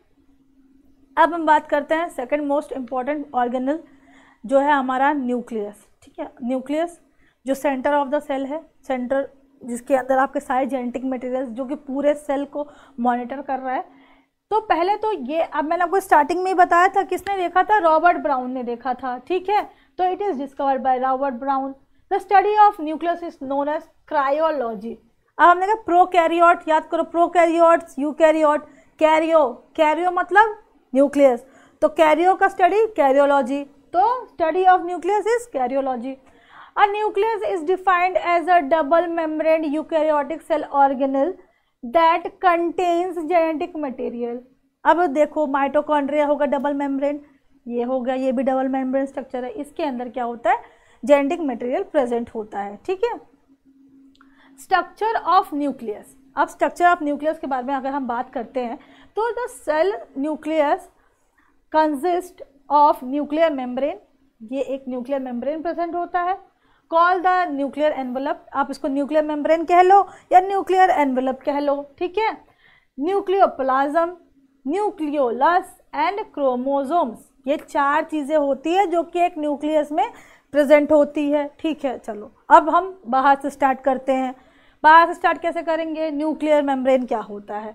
न्यूक्लियर मेम्ब्रेन वो एक डबल मेम्ब्रेन लेयर स्ट्रक्चर होता है that encloses the element of nucleus. The outer layer of membrane is combined with the endoplasmic reticulum. अब जब मैं आपको ये जो न्यूक्लियस का स्ट्रक्चर दिखाऊंगी तब आप देखेंगे उसमें कि जो अंदर का जो मेम्ब्रेन होता है वो तो अंदर के न्यूक्लियस के अंदर के मटेरियल को इकट्ठा करके रखता है, और जो बाहर वाला जो आउटर मेम्ब्रेन होता है ना, उससे जो एंडोप्लाज्मिक रेटिकुलम होता है वो लगा हुआ रहता है, न्यूक्लियस से जुड़ा हुआ रहता है एंडोप्लाज्मिक रेटिकुलम आउटर मेम्ब्रेन से, ठीक है। अब क्या अगला क्या है? Nucleoplasm. The nuclear membrane encloses the clear homogeneous transparent colloidal liquid of variable consistency, ठीक है। अब जो न्यूक्लियोप्लाज्म है इसके अंदर हमारे पास बहुत सारे कोलाइडल लिक्विड्स प्रेजेंट है। It is chiefly organized for of nucleoprotein, a small amount of inorganic and organic substances like nucleic acid, protein and dissolved phosphorus, ribose sugar, minerals, enzymes and nucleotides. इतनी सारी elements, क्या क्या? Nucleic acid, protein, phosphorus, ribose sugar, minerals, enzymes, nucleotide, ये सारे कहाँ present है? Nucleoplasm में। इसीलिए प्रोकैरियोटिक और यूकैरियोटिक सेल्स में इतना कॉम्प्लेक्सिटी क्यों है?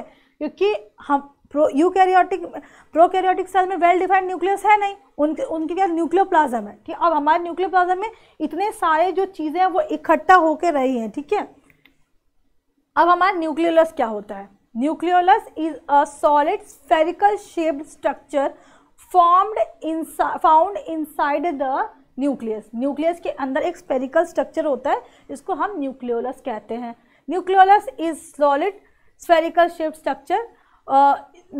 The nucleus plays an implied or indirect role in protein synthesis by the producing ribosomes. It also store house of RNA and it also plays role in cell division. अब बताते हैं आपको कि nucleolus क्या है, ठीक है। न्यूक्लियोलस जो है वो डायरेक्टली और इनडायरेक्टली आपके प्रोटीन सिंथेसिस में हेल्प करता है, ठीक है। आपको राइबोसोम प्रोड्यूस करने में हेल्प करता है, और RNA यानी कि राइबो न्यूक्लिक एसिड का जो स्टोरेज हाउस है वो भी न्यूक्लियोलस ही है। It also plays an important role in cell division, और सेल डिवीजन में आपका जो ये जो आपका सेल डिवाइड होता है उसकी जो जितनी भी रिक्वायरमेंट्स है वो आपके न्यूक्लियस से फुलफिल हो जाती है। अब हमारा chromatin. Chromosomes are present in the form of string of DNA and protein molecules called chromatin. Chromatin क्या होता है? जो हमारा क्रोमोसोम है ना वो क्या होता है? एक स्ट्रिंग लाइक स्ट्रक्चर में प्रेजेंट होता है। DNA और प्रोटीन के एक स्ट्रिंग लाइक स्ट्रक्चर, एक धागा नुमा स्ट्रक्चर में प्रेजेंट होता है, और उसको हम क्या कहते हैं? क्रोमेटिन कहते हैं। At the time of cell division the chromatin thread isolate from one another and become thicker और massive and smaller and are now as termed as chromosome. अब जो हमारा सेल डिवाइड होने वाला होता है ना, तो यही जो क्रोमेटिन्स है ना वो खुल जाते हैं, ठीक है। खुल के थ्रेड लाइक स्ट्रक्चर में कन्वर्ट होते हैं, मोटे हो जाते हैं, थिक और छोटे हो जाते हैं बिल्कुल, और वो हेल्प करते हैं सेल डिवीजन। जब हमारा सेल डिवाइड करने वाला होता है तो ये जो क्रोमेटिन है ये अलग हो जाता है थ्रेड लाइक स्ट्रक्चर में, जो कि क्रोमोसोम फॉर्म कर देते हैं, ठीक है, जो कि थोड़े मैसिव, जो थोड़े ऐसे तो पतले हो दिखाई देंगे, लेकिन जब डिवाइड होंगे तो थोड़े थिकर यानी थोड़ा मोटा हो जाएगा, मैसिव स्ट्रक्चर हो जाएगा इनका, ठीक है। It is primary nucleoprotein made up of nucleic acid and basic protein histones. Histone protein जो होता है और जो न्यूक्लियोप्रोटीन होता है, ठीक है। न्यूक्लिक एसिड जो है RNA या DNA वो, और जो हिस्टोन प्रोटीन है, इनको मिला के ही आपका एक न्यूक्लियोप्रोटीन बनता है। जो क्रोमेटिन होता है वो कुछ और नहीं है, आपका जो न्यूक्लिक एसिड है, जो RNA DNA वो, और आपका जो हिस्टोन प्रोटीन है जो आपको हेल्प करता है डिवीजन में, वो उसका एक कंबाइंड स्ट्रक्चर है जिसको कहते हैं क्रोमेटिन। अब देखो यहाँ पे मैं भी अभी आपको समझाऊंगी कहाँ पे, जो मैं अभी आपको बता रही थी क्रोमेटिन, क्रोमोसोम, अभी आपको समझ में नहीं आता, बट अभी जब मैं ये डायग्राम में आपको समझाती हूँ, ठीक है। पहले तो फंक्शन देख लीजिए। तो बेसिकली 2 फंक्शन है, बहुत ही इंपॉर्टेंट फंक्शंस क्या है? It is responsible for storing the cell heritability material और द डीएनए। जैसे मैंने आपको बताया था यूकैरियोटिक में एक वेल डिफाइंड न्यूक्लियस होता है जो कि आपके जेनेटिक मटेरियल को स्टोर करता है, ठीक है। आपका जेनेटिक मटेरियल, हेरिडिटी मटेरियल कहाँ स्टोर हो रहा है, यही न्यूक्लियस में। It is responsible for coordinating many of the important cellular activities such as protein synthesis, cell division, growth and host of another important function. अब ये देखिए कि ये न्यूक्लियस है, ठीक है, ये न्यूक्लियस है, इसी के ऊपर ये अंदर वाला स्ट्रक्चर हो गया और ये बाहर वाला स्ट्रक्चर, और बाहर वाले स्ट्रक्चर पे ये क्या लगा हुआ है, ये लगा हुआ है एंडोप्लाज्मिक रेटिकुलम, और इसी एंडोप्लाज्मिक रेटिकुलम पे जब राइबोसोम आके अटैच हो जाता है तो हम इसको क्या कहते हैं, रफ एंडोप्लाज्मिक रेटिकुलम, ठीक है। तो फिलहाल तो अभी न्यूक्लियस वाले स्ट्रक्चर को समझते हैं कि ये बाहर वाला जो मेम्ब्रेन है उस पर ER आके यानी एंडोप्लाज्मिक रेटिकुलम आके अटैच हो जाता है, और अंदर वाला स्ट्रक्चर जो होता है वो रेस्ट ऑफ द चीज़ों को कंट्रोल करता है। अब न्यूक्लियोलस, ये जो थ्रेड लाइक स्ट्रक्चर आपको दिख रहा है, ये क्रोमेटिन थ्रेड लाइक स्ट्रक्चर, ये पतले पतले स्ट्रक्चर जो है ये आपको क्रोमेटिन होता है। जब हमारा सेल डिवाइड होने वाला होता है ना, तो यही धागा नुमा जो स्ट्रक्चर है ना वो टूट के मोटे और छोटे छोटे पार्ट्स में चेंज हो जाता है, जो कि हम आगे उसको क्या कहते हैं, क्रोमोसोम कहते हैं, ठीक है। और ये न्यूक्लियोलस है, इसी के अंदर बाकी आपका जो जेनेटिक मटेरियल है वो सारी चीज़ें जो वो यहीं पे स्टोर होती हैं। नेक्स्ट हम बात करते हैं प्लास्टिड की। तो plastic are large membrane bound organelles which are present which contain pigment based on the type of pigments. Plastid are of 3 types, ठीक है। तो प्लास्टिड जैसा मैं आपको बताया था, प्लास्टिड किस में होता है, प्लांट में होता है, एनिमल में नहीं होता है। जब स्टार्टिंग मैंने आपको एनिमल और प्लांट का जो डिफरेंस है वो बताया था, तो उस टाइम मैंने आपको बताया था कि प्लास्टिड जो होता है वो प्लांट सेल में प्रेजेंट होता है। अब प्लास्टिड क्या होता है, प्लास्टिड वो ऑर्गेनेल है जो कुछ पिगमेंट कैरी करता है, बस इतना समझ लीजिए। अब जब वो पिगमेंट कैरी करता है तो कौन सा पिगमेंट कैरी कर रहा है उसी बेस पे इसको क्लासीफाई कर देते हैं, यानी कि डिफरेंट प्लास्टिड हम क्लासीफाई कैसे करते हैं, वो कौन सा पिगमेंट कैरी कर रहा है उसके बेस पे हम उसको क्लासीफाई करते हैं। सबसे पहले हम बात करेंगे क्लोरोप्लास्ट की, ठीक है। तो क्लोरोप्लास्ट क्या होता है, हमारा एक और सेल ऑर्गेनल जो कि डबल मेम्ब्रेन है, ठीक है। पहला कौन सा था, माइटोकॉन्ड्रिया था, दूसरा वाला कौन सा, न्यूक्लियस, तीसरा अब ये कौन सा, chloroplast. Chloroplast is a double membrane bound organelle which usually varies in shape from a disc shape to spherical, discoid, oval and ribbon, ठीक है। तो ये जो इसका जो है ना कि क्लोरोप्लास्ट का ना कोई एक डिफाइंड स्ट्रक्चर नहीं है, ठीक है। हम ये नहीं कह सकते कि ये गोल है या ओवल स्ट्रक्चर है, तो इसका स्ट्रक्चर जो है वो वैरी करते रहता है, ठीक है। तो they are present in the mesophyll cells of the leaf, यानी कि लीफ में प्रेजेंट होता है, ठीक है। ये क्या स्टोर करता है, chloroplast, which store chloroplast and other carotenoid pigment, यानी कि जो प्लांट का जो लीव्स का जो मेसोफिल सेल्स होता है उसी के अंदर क्लोरोप्लास्ट होता है और कुछ कैरोटिनॉइड पिगमेंट प्रेजेंट होते हैं। These pigments are responsible for what, responsible for trapping of light energy for photosynthesis। जब हमारे प्लांट फोटोसिंथेसिस कर रहा होता है, जब लाइट पौधे पे गिर रही होती है, तो वो जो क्लोरोप्लास्ट होता है ना, क्लोरोप्लास्ट के अंदर का जो क्लोरोफिल होता है वही तो एक्साइट होता है, और उसके बाद लाइट रिएक्शन होती है, और लाइट रिएक्शन के कुछ प्रोडक्ट्स तो जो डार्क रिएक्शन में काम करते हैं। तो ये सारा जो प्रोसेस स्टार्ट होता है ना, वो ये सब उसके लिए रेस्पॉन्सिबल ये क्लोरोप्लास्ट ही है, ठीक है। तो ये आपको क्या मेजर काम क्या करता है, जो लाइट एनर्जी यानी कि जो सनलाइट आपके प्लांट के ऊपर पड़ रही है, सनलाइट और any artificial light which is falling up on the plant, उनको ट्रैप करके आगे का काम ये क्लोरोप्लास्ट करता है। क्लोरोप्लास्ट को हम किचन ऑफ द सेल भी कहते हैं, ठीक है, क्योंकि भाई जहाँ खाना बन रहा है वही किचन होता है, और फोटोसिंथेसिस में भाई खाना बन रहा होता है, क्यों, क्योंकि ग्लूकोज बनता है इसमें, और हमें ऑक्सीजन हमें मिलते हैं, और ग्लूकोज जो कार्बोहाइड्रेट बन रहा है वो प्लांट यूज में जाता है, ठीक है। The inner membrane enclosed as a space called stoma, ठीक है। जो क्लोरोप्लास्ट का जो अंदर का जो स्ट्रक्चर होता है, जो अंदर का जो मेम्ब्रेन है उसको हम कहते हैं stoma. Flattened disc like chlorophyll containing structure known as thylakoid and are arrange in stock manner like piles of coins.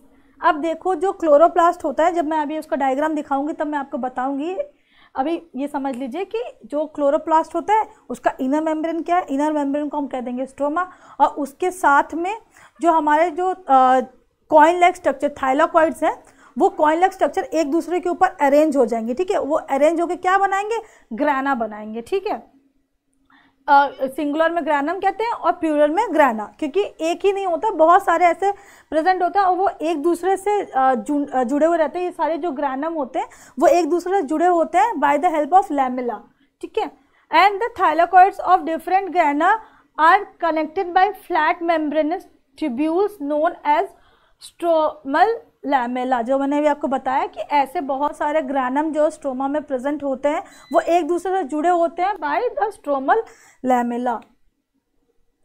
Now I will talk about the function of chloroplast. अब क्लोरोप्लास्ट के function की बात करते हैं तो the most important function of chloroplast is to synthesize food by the process of photosynthesis.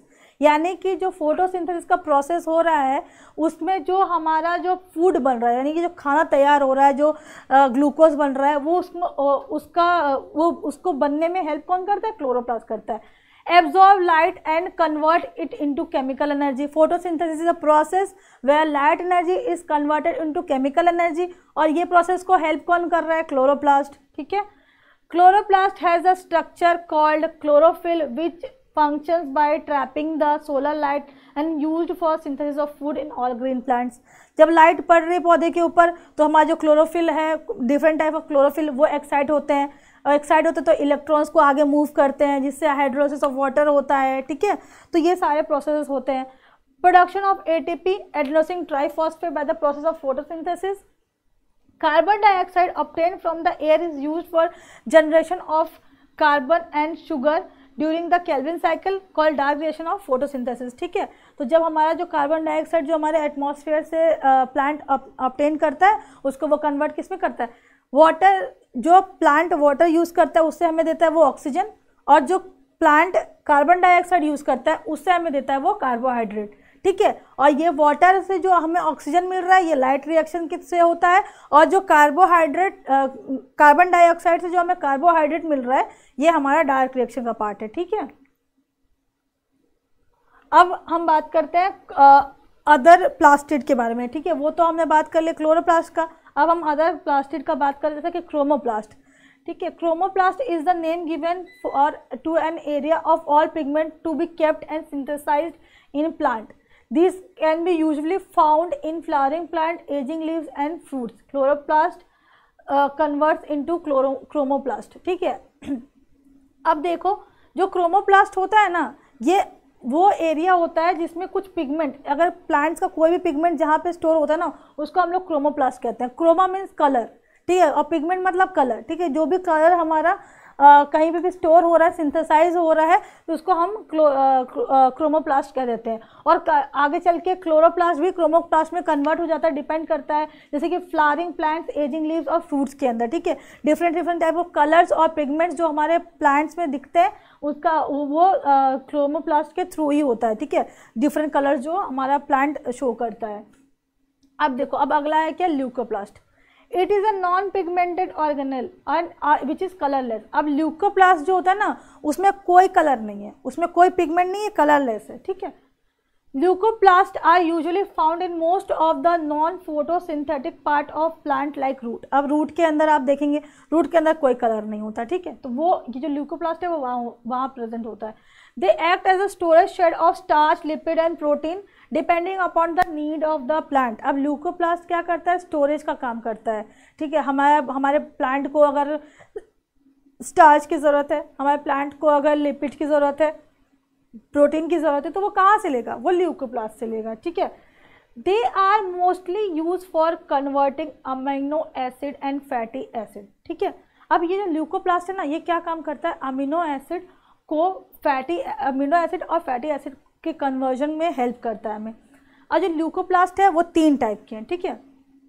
पहला है हमारा अमाइलोप्लास्ट, दूसरा प्रोटीनोप्लास्ट एंड थर्ड इज इलियोप्लास्ट, ठीक है. तो ये तीनों के बारे में मैं आपको बताती हूँ.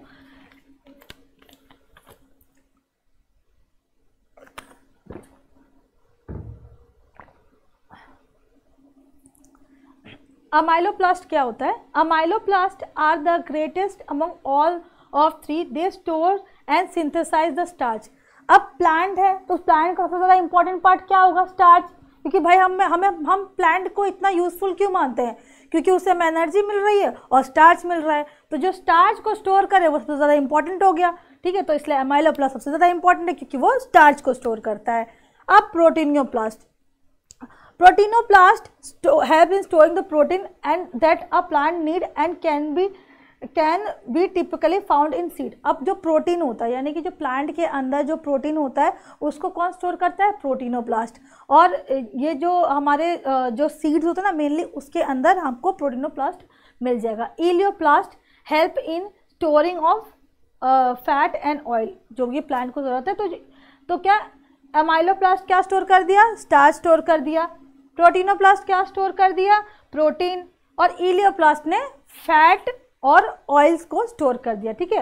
तो ये सारे प्लास्टिड के फंक्शन आपको क्लियर हो गए होंगे। अब हम बात करते हैं एंडोप्लाज्मिक रेटिकुलम के बारे में। एंडोप्लाज्मिक रेटिकुलम आपने कहाँ देखा था, न्यूक्लियस के आउटर स्ट्रक्चर पे चिपका हुआ स्ट्रक्चर, यानी एक ऐसा ऑर्गेनल जो न्यूक्लियस के आउटर मेम्ब्रेन पे चिपका हुआ था, ठीक है। It is a continuous membrane system that form a series of flattened sac within a cytoplasm of eukaryotic cells and serves multiple functions, being important particularly in the synthesis, folding, modification and transport of protein, ठीक है। अब endoplasmic reticulum का major काम क्या होता है कि आपके प्रोटीन को कैसे वो बनाए, पैक करे और आपको ट्रांसपोर्ट करे, इसका काम कौन कर रहा है, इसका काम जो है हमारा एंडोप्लाज्मिक रेटिकुलम कर रहा है। एंडोप्लाज्मिक रेटिकुलम प्रेजेंट कहाँ है, न्यूक्लियस के बाहर वाले स्ट्रक्चर पे, ठीक है। अब देखिए all eukaryotic cell contain an endoplasmic reticulum, सारे यूकैरियोटिक सेल में एंडोप्लाज्मिक रेटिकुलम प्रेजेंट होता है। In all animal cell endoplasmic reticulum usually constitute more than half of the membranous content of the cell. अब जो हमारा जो एंडोप्लाज्मिक रेटिकुलम होता है इतना बड़ा होता है ना कि जो हमारा जो सेल स्ट्रक्चर होता है, यूकैरियोटिक सेल स्ट्रक्चर होता है, उसका मोर देन हाफ, आधे से ज़्यादा हिस्सा एंडोप्लाज्मिक रेटिकुलम के अंदर ही कंसिडर हो जाता है। यानी एंडोप्लाज्मिक रेटिकुलम इतना ज़्यादा स्पेस ले लेता है, इतना ज़्यादा जगह ले रहा है, ठीक है। अब देखिए जो एंडोप्लाज्मिक रेटिकुलम है ना वो दो तरह के होते हैं, कैसे, smooth endoplasmic reticulum and rough endoplasmic reticulum. अब जो स्मूथ एंडोप्लाज्मिक रेटिकुलम है वो कौन सा है, वो क्या है, ठीक है। स्मूथ का मतलब होता है इसके ऊपर राइबोसोम्स नहीं लगे हुए हैं, तो ये स्मूथ है।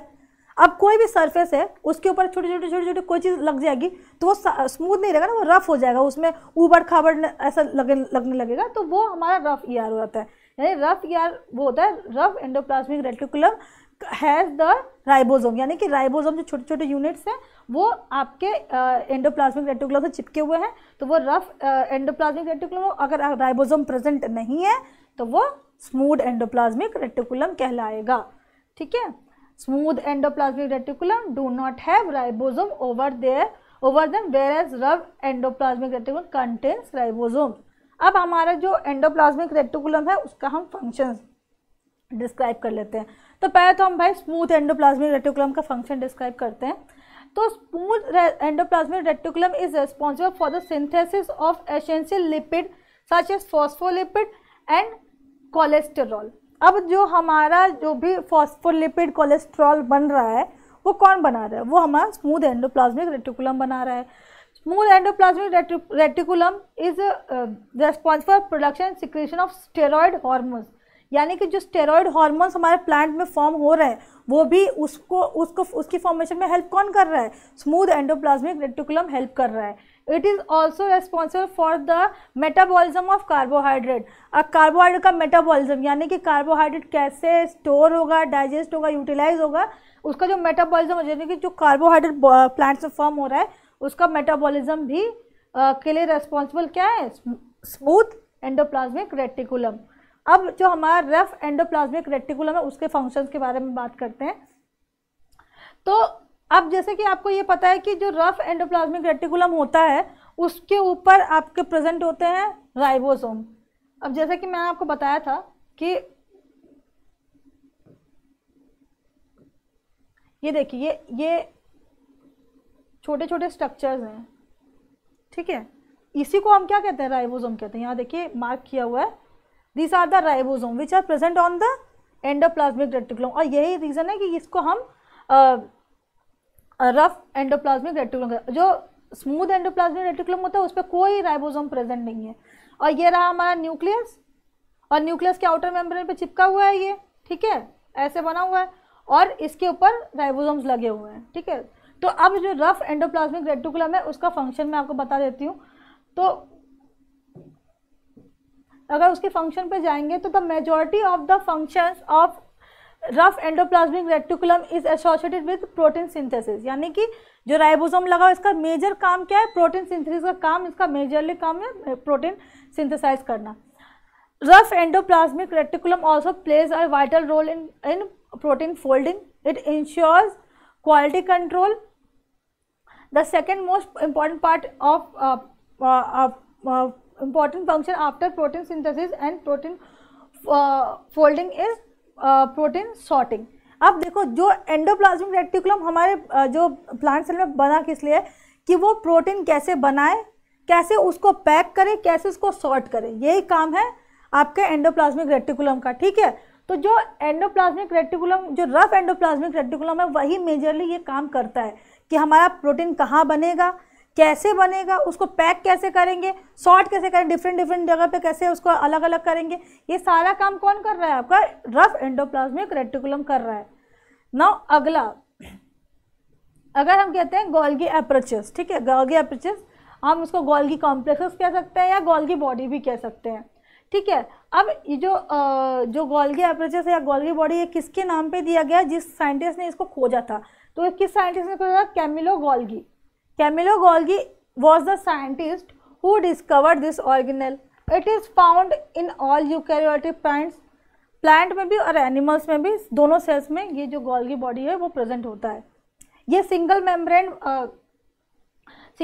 सेल ऑर्गेनल है, ठीक है। Golgi body comprise of 5 to 8 cup shaped series of compartment known as cisternae. Cisternae जो होता है, जो गोल्गी बॉडी होता है ना, वो 5 से 8 कप लाइक स्ट्रक्चर होते हैं, ऐसे कप टाइप के बने हुए होते हैं, ठीक है। कप लाइक स्ट्रक्चर ऐसे फोल्डेड ऐसे स्ट्रक्चर्स बने होते हैं, ठीक है। इसको हम क्या कहते हैं, cisternae. Cisternae is a flat and disc shaped stacked pouches that make up the Golgi apparatus. अब ये जब बहुत सारे ऐसे कप लाइक स्ट्रक्चर एक साथ मिल जाते हैं ना, वो मिलके ही आपका एक गोल्गी एपरेचस बनाते हैं। एक गोल्गी स्टैक जो होता है उसमें 4 से 8 सिस्टर्नी होते हैं, यानी 4 से 8 ऐसे कप्स बने हुए होते हैं। अब हमारा जो गोल्गी बॉडी का फंक्शन हम पे बात करते हैं, तो मेन फंक्शन क्या होता है कि packaging and synthesis of protein. जो एंडोप्लाज्मिक रेटिकुलम में उसने प्रोटीन बनाया ना, उसमें ही ये हेल्प करता है, एंडोप्लाज्मिक रेटिकुलम को गोल्गी बॉडी हेल्प करता है। It receive protein from the endoplasmic reticulum. मैंने बताया जैसे एंडोप्लाज्मिक रेटिकुलम ने क्या बना दिया, प्रोटीन बना दिया। अब उससे किसने ले लिया, गोल्गी बॉडी ने। They also take part in transport of lipid and formation of lysosomes. अब जो गोल्गी बॉडी होती है ना, इसको हम क्या कहते हैं ना, स्वीपर ऑफ द सेल भी कहते हैं।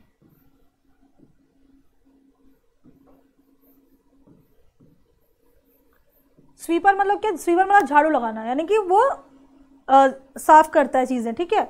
तो ये क्या करता है कि जितना भी लिपिड्स फॉर्म हो रहा है, जितना लिपिड्स, उसको सबको इकट्ठा करने का काम करता है, यानी ये स्वीपर ऑफ द सेल है, ठीक है। It is a site of synthesis of various glycolipids.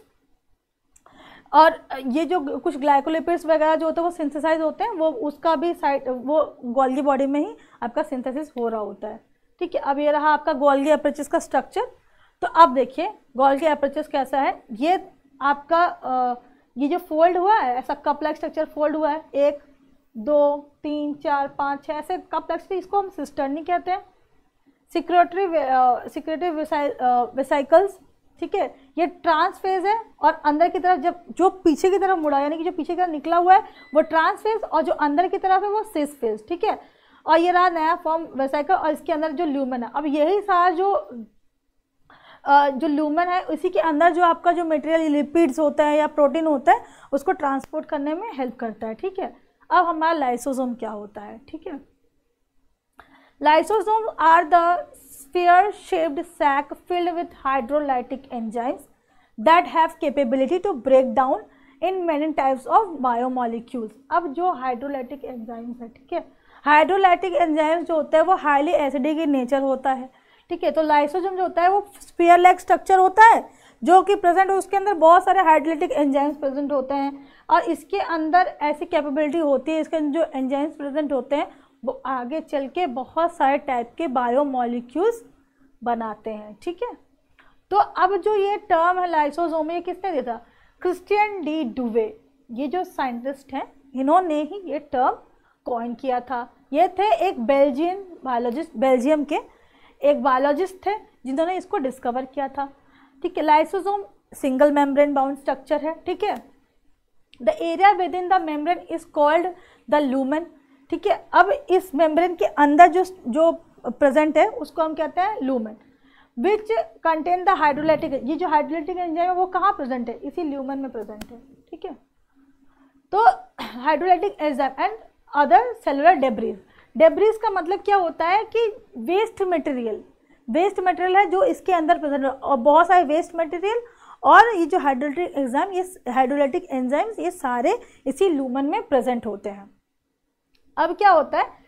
pH level of lumen lies between 4 to 5, यानी कि हाईली एसिडिक pH होता है इसके अंदर, it makes it quite acidic, ठीक है। It work as the waste discarding structure of the cell by processing undesirable material and discarding them. अब जो होता है कि क्या करता है लाइसोम, जो वेस्ट मटेरियल होता है ना, उन सारे वेस्ट मटेरियल को खुद के अंदर लेता है और उसको जो होता है कि डिग्रेड करने, यानी कि उसको खराब मतलब डिग्रेड करने में हेल्प करता है, both from the exterior of the cell and the waste constituent inside the cell, बाहर से भी और अंदर से भी, दोनों चीज़ों को लेके ये जितने भी वेस्ट मटेरियल होता है उसको अपने अंदर इनगल्फ कर लेता है, ठीक है। द डाइजेस्टिव एंजाइम्स में and up damaging the lysosome themselves, और जो इसके अंदर के जो एंजाइम्स प्रेजेंट है ना, हाइड्रोलाइटिक एंजाइम जो कि आपके एसिडिक इन नेचर होते हैं, वो क्या होता है कि आगे चल के ना वो खुद लाइसोसोम को भी डिस्ट्रॉय कर देता है। इसीलिए इसको हम suicidal bag of the cell कहते हैं। जब बहुत सारा वेस्ट, बहुत सारे डेब्रिस ये इकट्ठा कर लेता है अपने अंदर, तो जो ये हाइड्रोलाइटिक एंजाइम होता है ना, ये खुद ही ब्लास्ट हो जाता है, ये खुद फट जाता है, ठीक है। तो इसलिए हम इसको suicidal bag of the cell भी कहते हैं। अब जो ये टर्म है autolysis, where auto means cell and lysis means the disintegration of the cell by destruction of the cell membrane. इसका इस जो लाइसोसोम है उसमें एक सेल मेम्ब्रेन प्रेजेंट है। जब इसके अंदर बहुत ज़्यादा डेब्रिस और बहुत सारा वेस्ट मटेरियल इकट्ठा हो गया, हाइड्रोलाइटिक एंजाइम उस पर एक्ट किया, तो ये क्या होता है, ये जो सेल मेम्ब्रेन है वो रप्चर हो जाता है, ये खुद फट जाता है। तो इसीलिए इसको हम, इस प्रोसेस को हम क्या कहते हैं? ऑटोलाइसिस। ये खुद का ही सेल मेम्ब्रेन का डिस्ट्रक्शन होता है और ये फट जाता है, और यही रीज़न है कि इसको हम suicidal bag of the cell भी कहते हैं। Next will talk about ribosomes. अब हम राइबोसोम्स की बात करेंगे। These are granule like non membranous cell organelles discovered by Palade. Palade ने ये जो राइबोसोम है उसको खोजा था इन एनिमल्स। एनिमल सेल में जो राइबोसोम खोजा गया था वो पैलाडे ने खोजा था, और जो प्लांट सेल में खोजा गया था वो रॉबिन्सन एंड ब्राउन ने खोजा था। तो पैलाडे ने एनिमल सेल में राइबोसोम खोजा और रॉबिन्सन एंड ब्राउन ने प्लांट सेल में। अब ribosome is made out of RNA and protein. Ribosome किससे बना हुआ होता है? आरएनए और प्रोटीन से बना हुआ होता है राइबोसोम, ठीक है। तो इसीलिए इसके अंदर भी अपना genetic material, RNA is also a type of genetic material, इसलिए राइबोसोम, माइटोकॉन्ड्रिया में अपना जेनेटिक मटेरियल है क्या? डीएनए। अब राइबोसोम में अपना जेनेटिक मटेरियल है आरएनए और protein, and each ribosome consist of 2 separate RNA protein complexes known as small and large subunit. अब जो राइबोसोम होता है ना, उसमें 2 सब यूनिट होते हैं, एक बड़ा यूनिट, एक छोटा सब यूनिट, ठीक है। तो 2 सब यूनिट से मिलकर ये बना होता है। द लार्ज सब unit sites on the top of the small सब यूनिट, और जो लार्जेस्ट सब यूनिट होता है वो स्मॉलर सब यूनिट के ऊपर रहता है, ठीक है। With the N RNA template sandwich between the 2। अब जो हमारा आरएनए का जो लाइन होता है, जो आरएनए का टेम्पलेट यानी आरएनए का एक लाइन होता है, वो बीच से गुजर रहा होता है, उसके ऊपर में होता है आपका लार्ज मॉलिक्यूल, और नीचे वाला जो होता है वो स्मॉलर सब यूनिट होता है। और इसी के बीच में जो हमारा ट्रांसलेशन यानी कि प्रोटीन सिंथेसिस का जो प्रोसेस हो रहा होता है, ये इसी के अंदर प्रोसेस कंटिन्यू हो रहा होता है, ठीक है। There are 2 type of ribosome, free and fixed ribosome.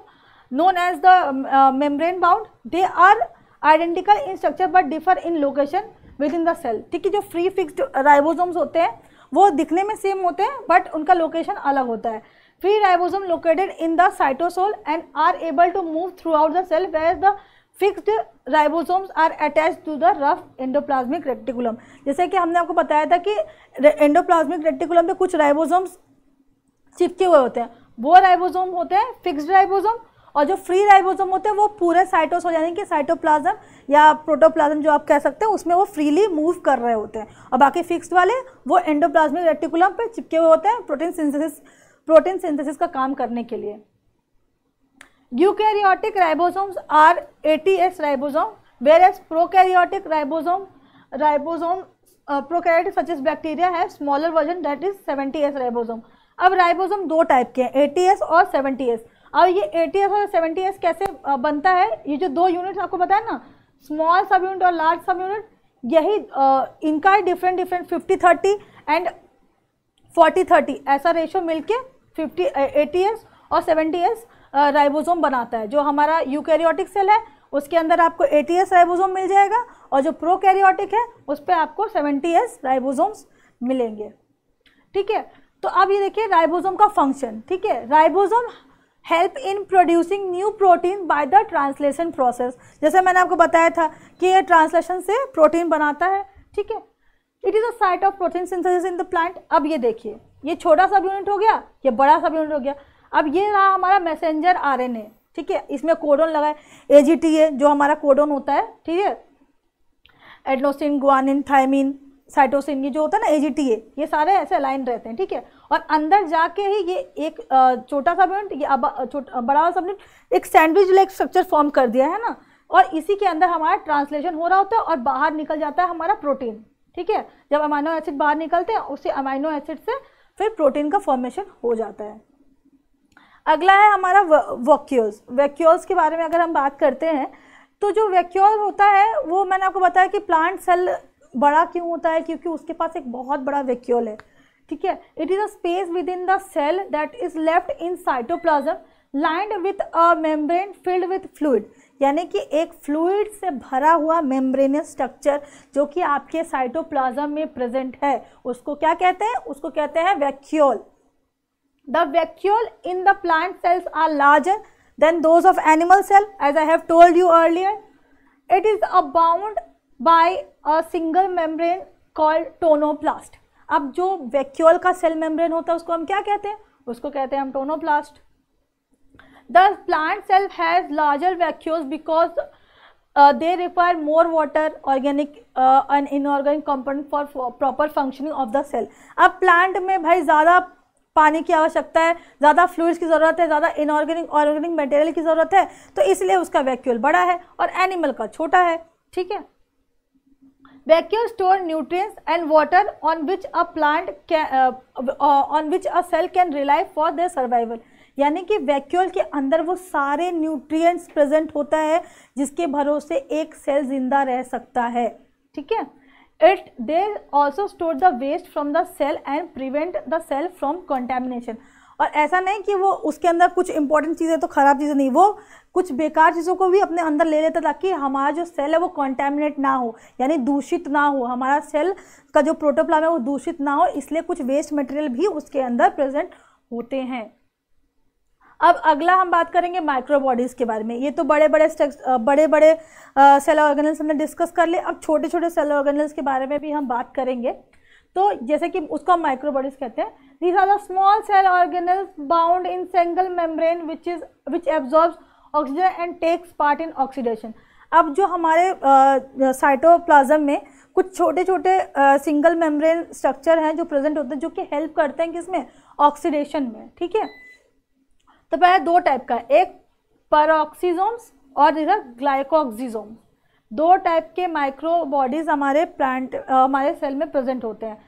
पैरोक्सिसोम भी किसने डिस्कवर किया था, डी डुवे ने. ठीक है, these are the single membrane bound organelle. They the presence of large amount of enzymes catalyzed in the peroxisome rapidly converts the toxic hydrogen peroxide into harmless harness water and oxygen. अब देखो ये बहुत ही एक important role play करता है जो हमारे plant में जो toxic hydrogen peroxide is a toxic element compound present in the cell.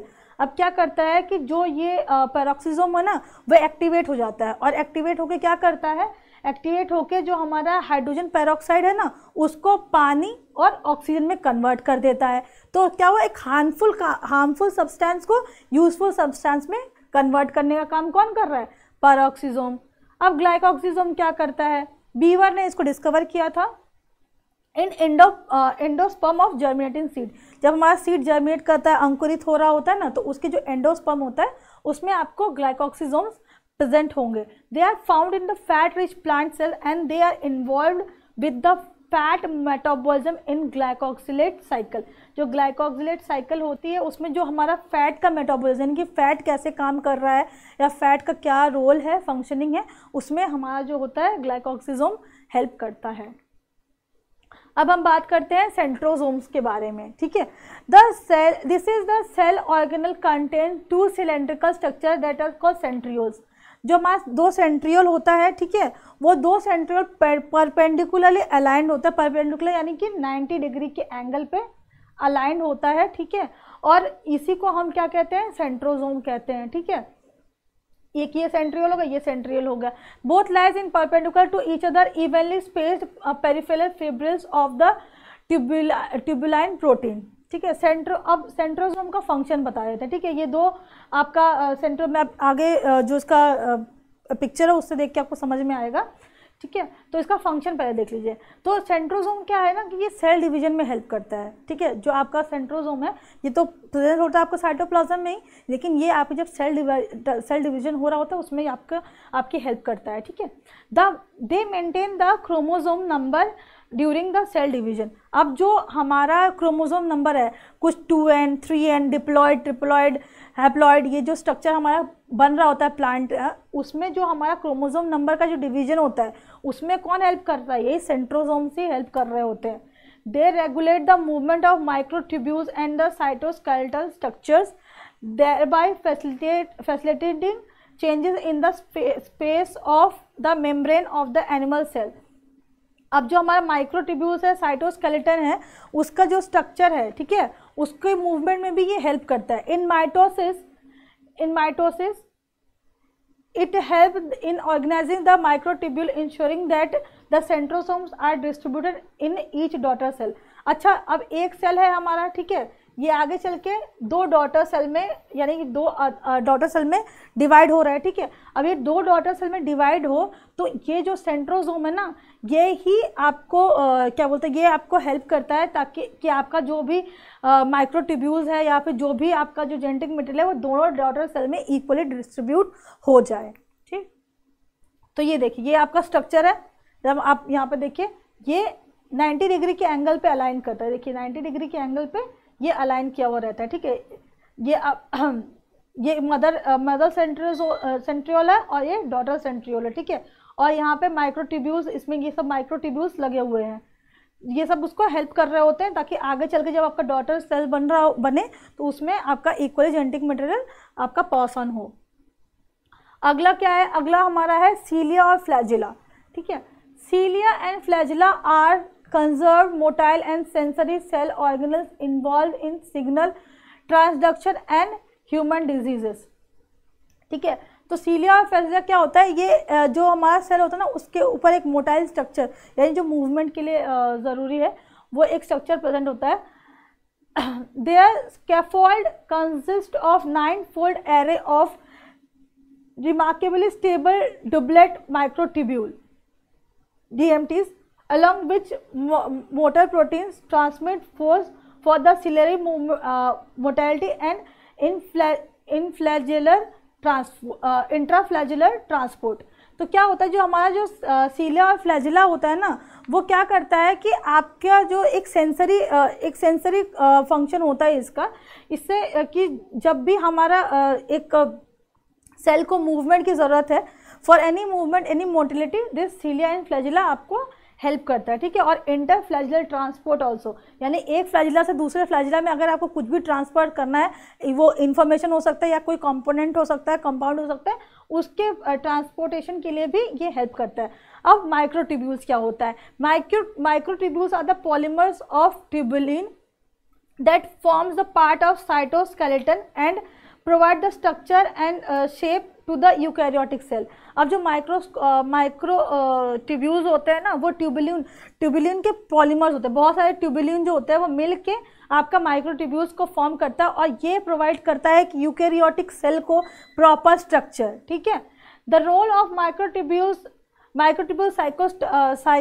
Cytoskeleton includes mechanical support, organization of cytoplasm, transport, motility and chromosome segregation, ठीक है। अब क्या होता है कि जब भी हमारा जो प्लांट है या एनिमल सेल, जो हमारा एनिमल सेल है, यूकैरियोटिक कोई भी सेल है, उस सेल को एक प्रॉपर स्ट्रक्चर देना है, ठीक है। जब वो डिवाइड हो रहा है तब वो प्रॉपर स्ट्रक्चर बना सके, उसके लिए एक प्रॉपर साइटोप्लाज्म अच्छे से ऑर्गेनाइज रहे, उसके लिए माइक्रोट्यूब्यूल्स बहुत ही ज़्यादा हेल्प कर रहा होता है, ठीक है। तो यहाँ पे देखिए आपके पास यहाँ पे दो डायग्राम है। यहाँ पे एक आपका माइक्रोट्यूब्यूल्स, एक्टिन, माइक्रोफिलामेंट, एक्टिन और ट्यूबुलिन, ये सारे जो आपके प्रेजेंट है एक सेल स्ट्रक्चर के अंदर आपका प्रेजेंट है। यहाँ पे ये प्रेजेंट है फिलामेंट और ये आपका प्रेजेंट है माइक्रोट्यूब्यूल्स। ये क्या करता है, ये दोनों स्ट्रक्चर जो है आपका, ये देखिए आगे चल के ये आपके सेल को एक प्रॉपर स्ट्रक्चर देने में हेल्प करता है, ठीक है। माइक्रोट्यूब्यूल्स ऑफ ट्यूबुलिन, माइक्रोफिलामेंट जो कि इसमें एक्टिन होता है, ये आपके सेल मेम्ब्रेन से लगा हुआ है, जिससे आपके सेल को एक प्रॉपर स्ट्रक्चर मिल सके और आपका जो सेल साइटोप्लाज्म है वो प्रॉपरली ऑर्गेनाइज्ड रह सके। आई होप आपको इस पूरा का पूरा जो सेल बायोलॉजी, सारे कंपोनेंट, सारे ऑर्गेनल्स का स्ट्रक्चर, फंक्शन, रोल सब समझ में आ गया होगा। With the diagram I tried कि आपको अच्छी तरह से समझ में आए।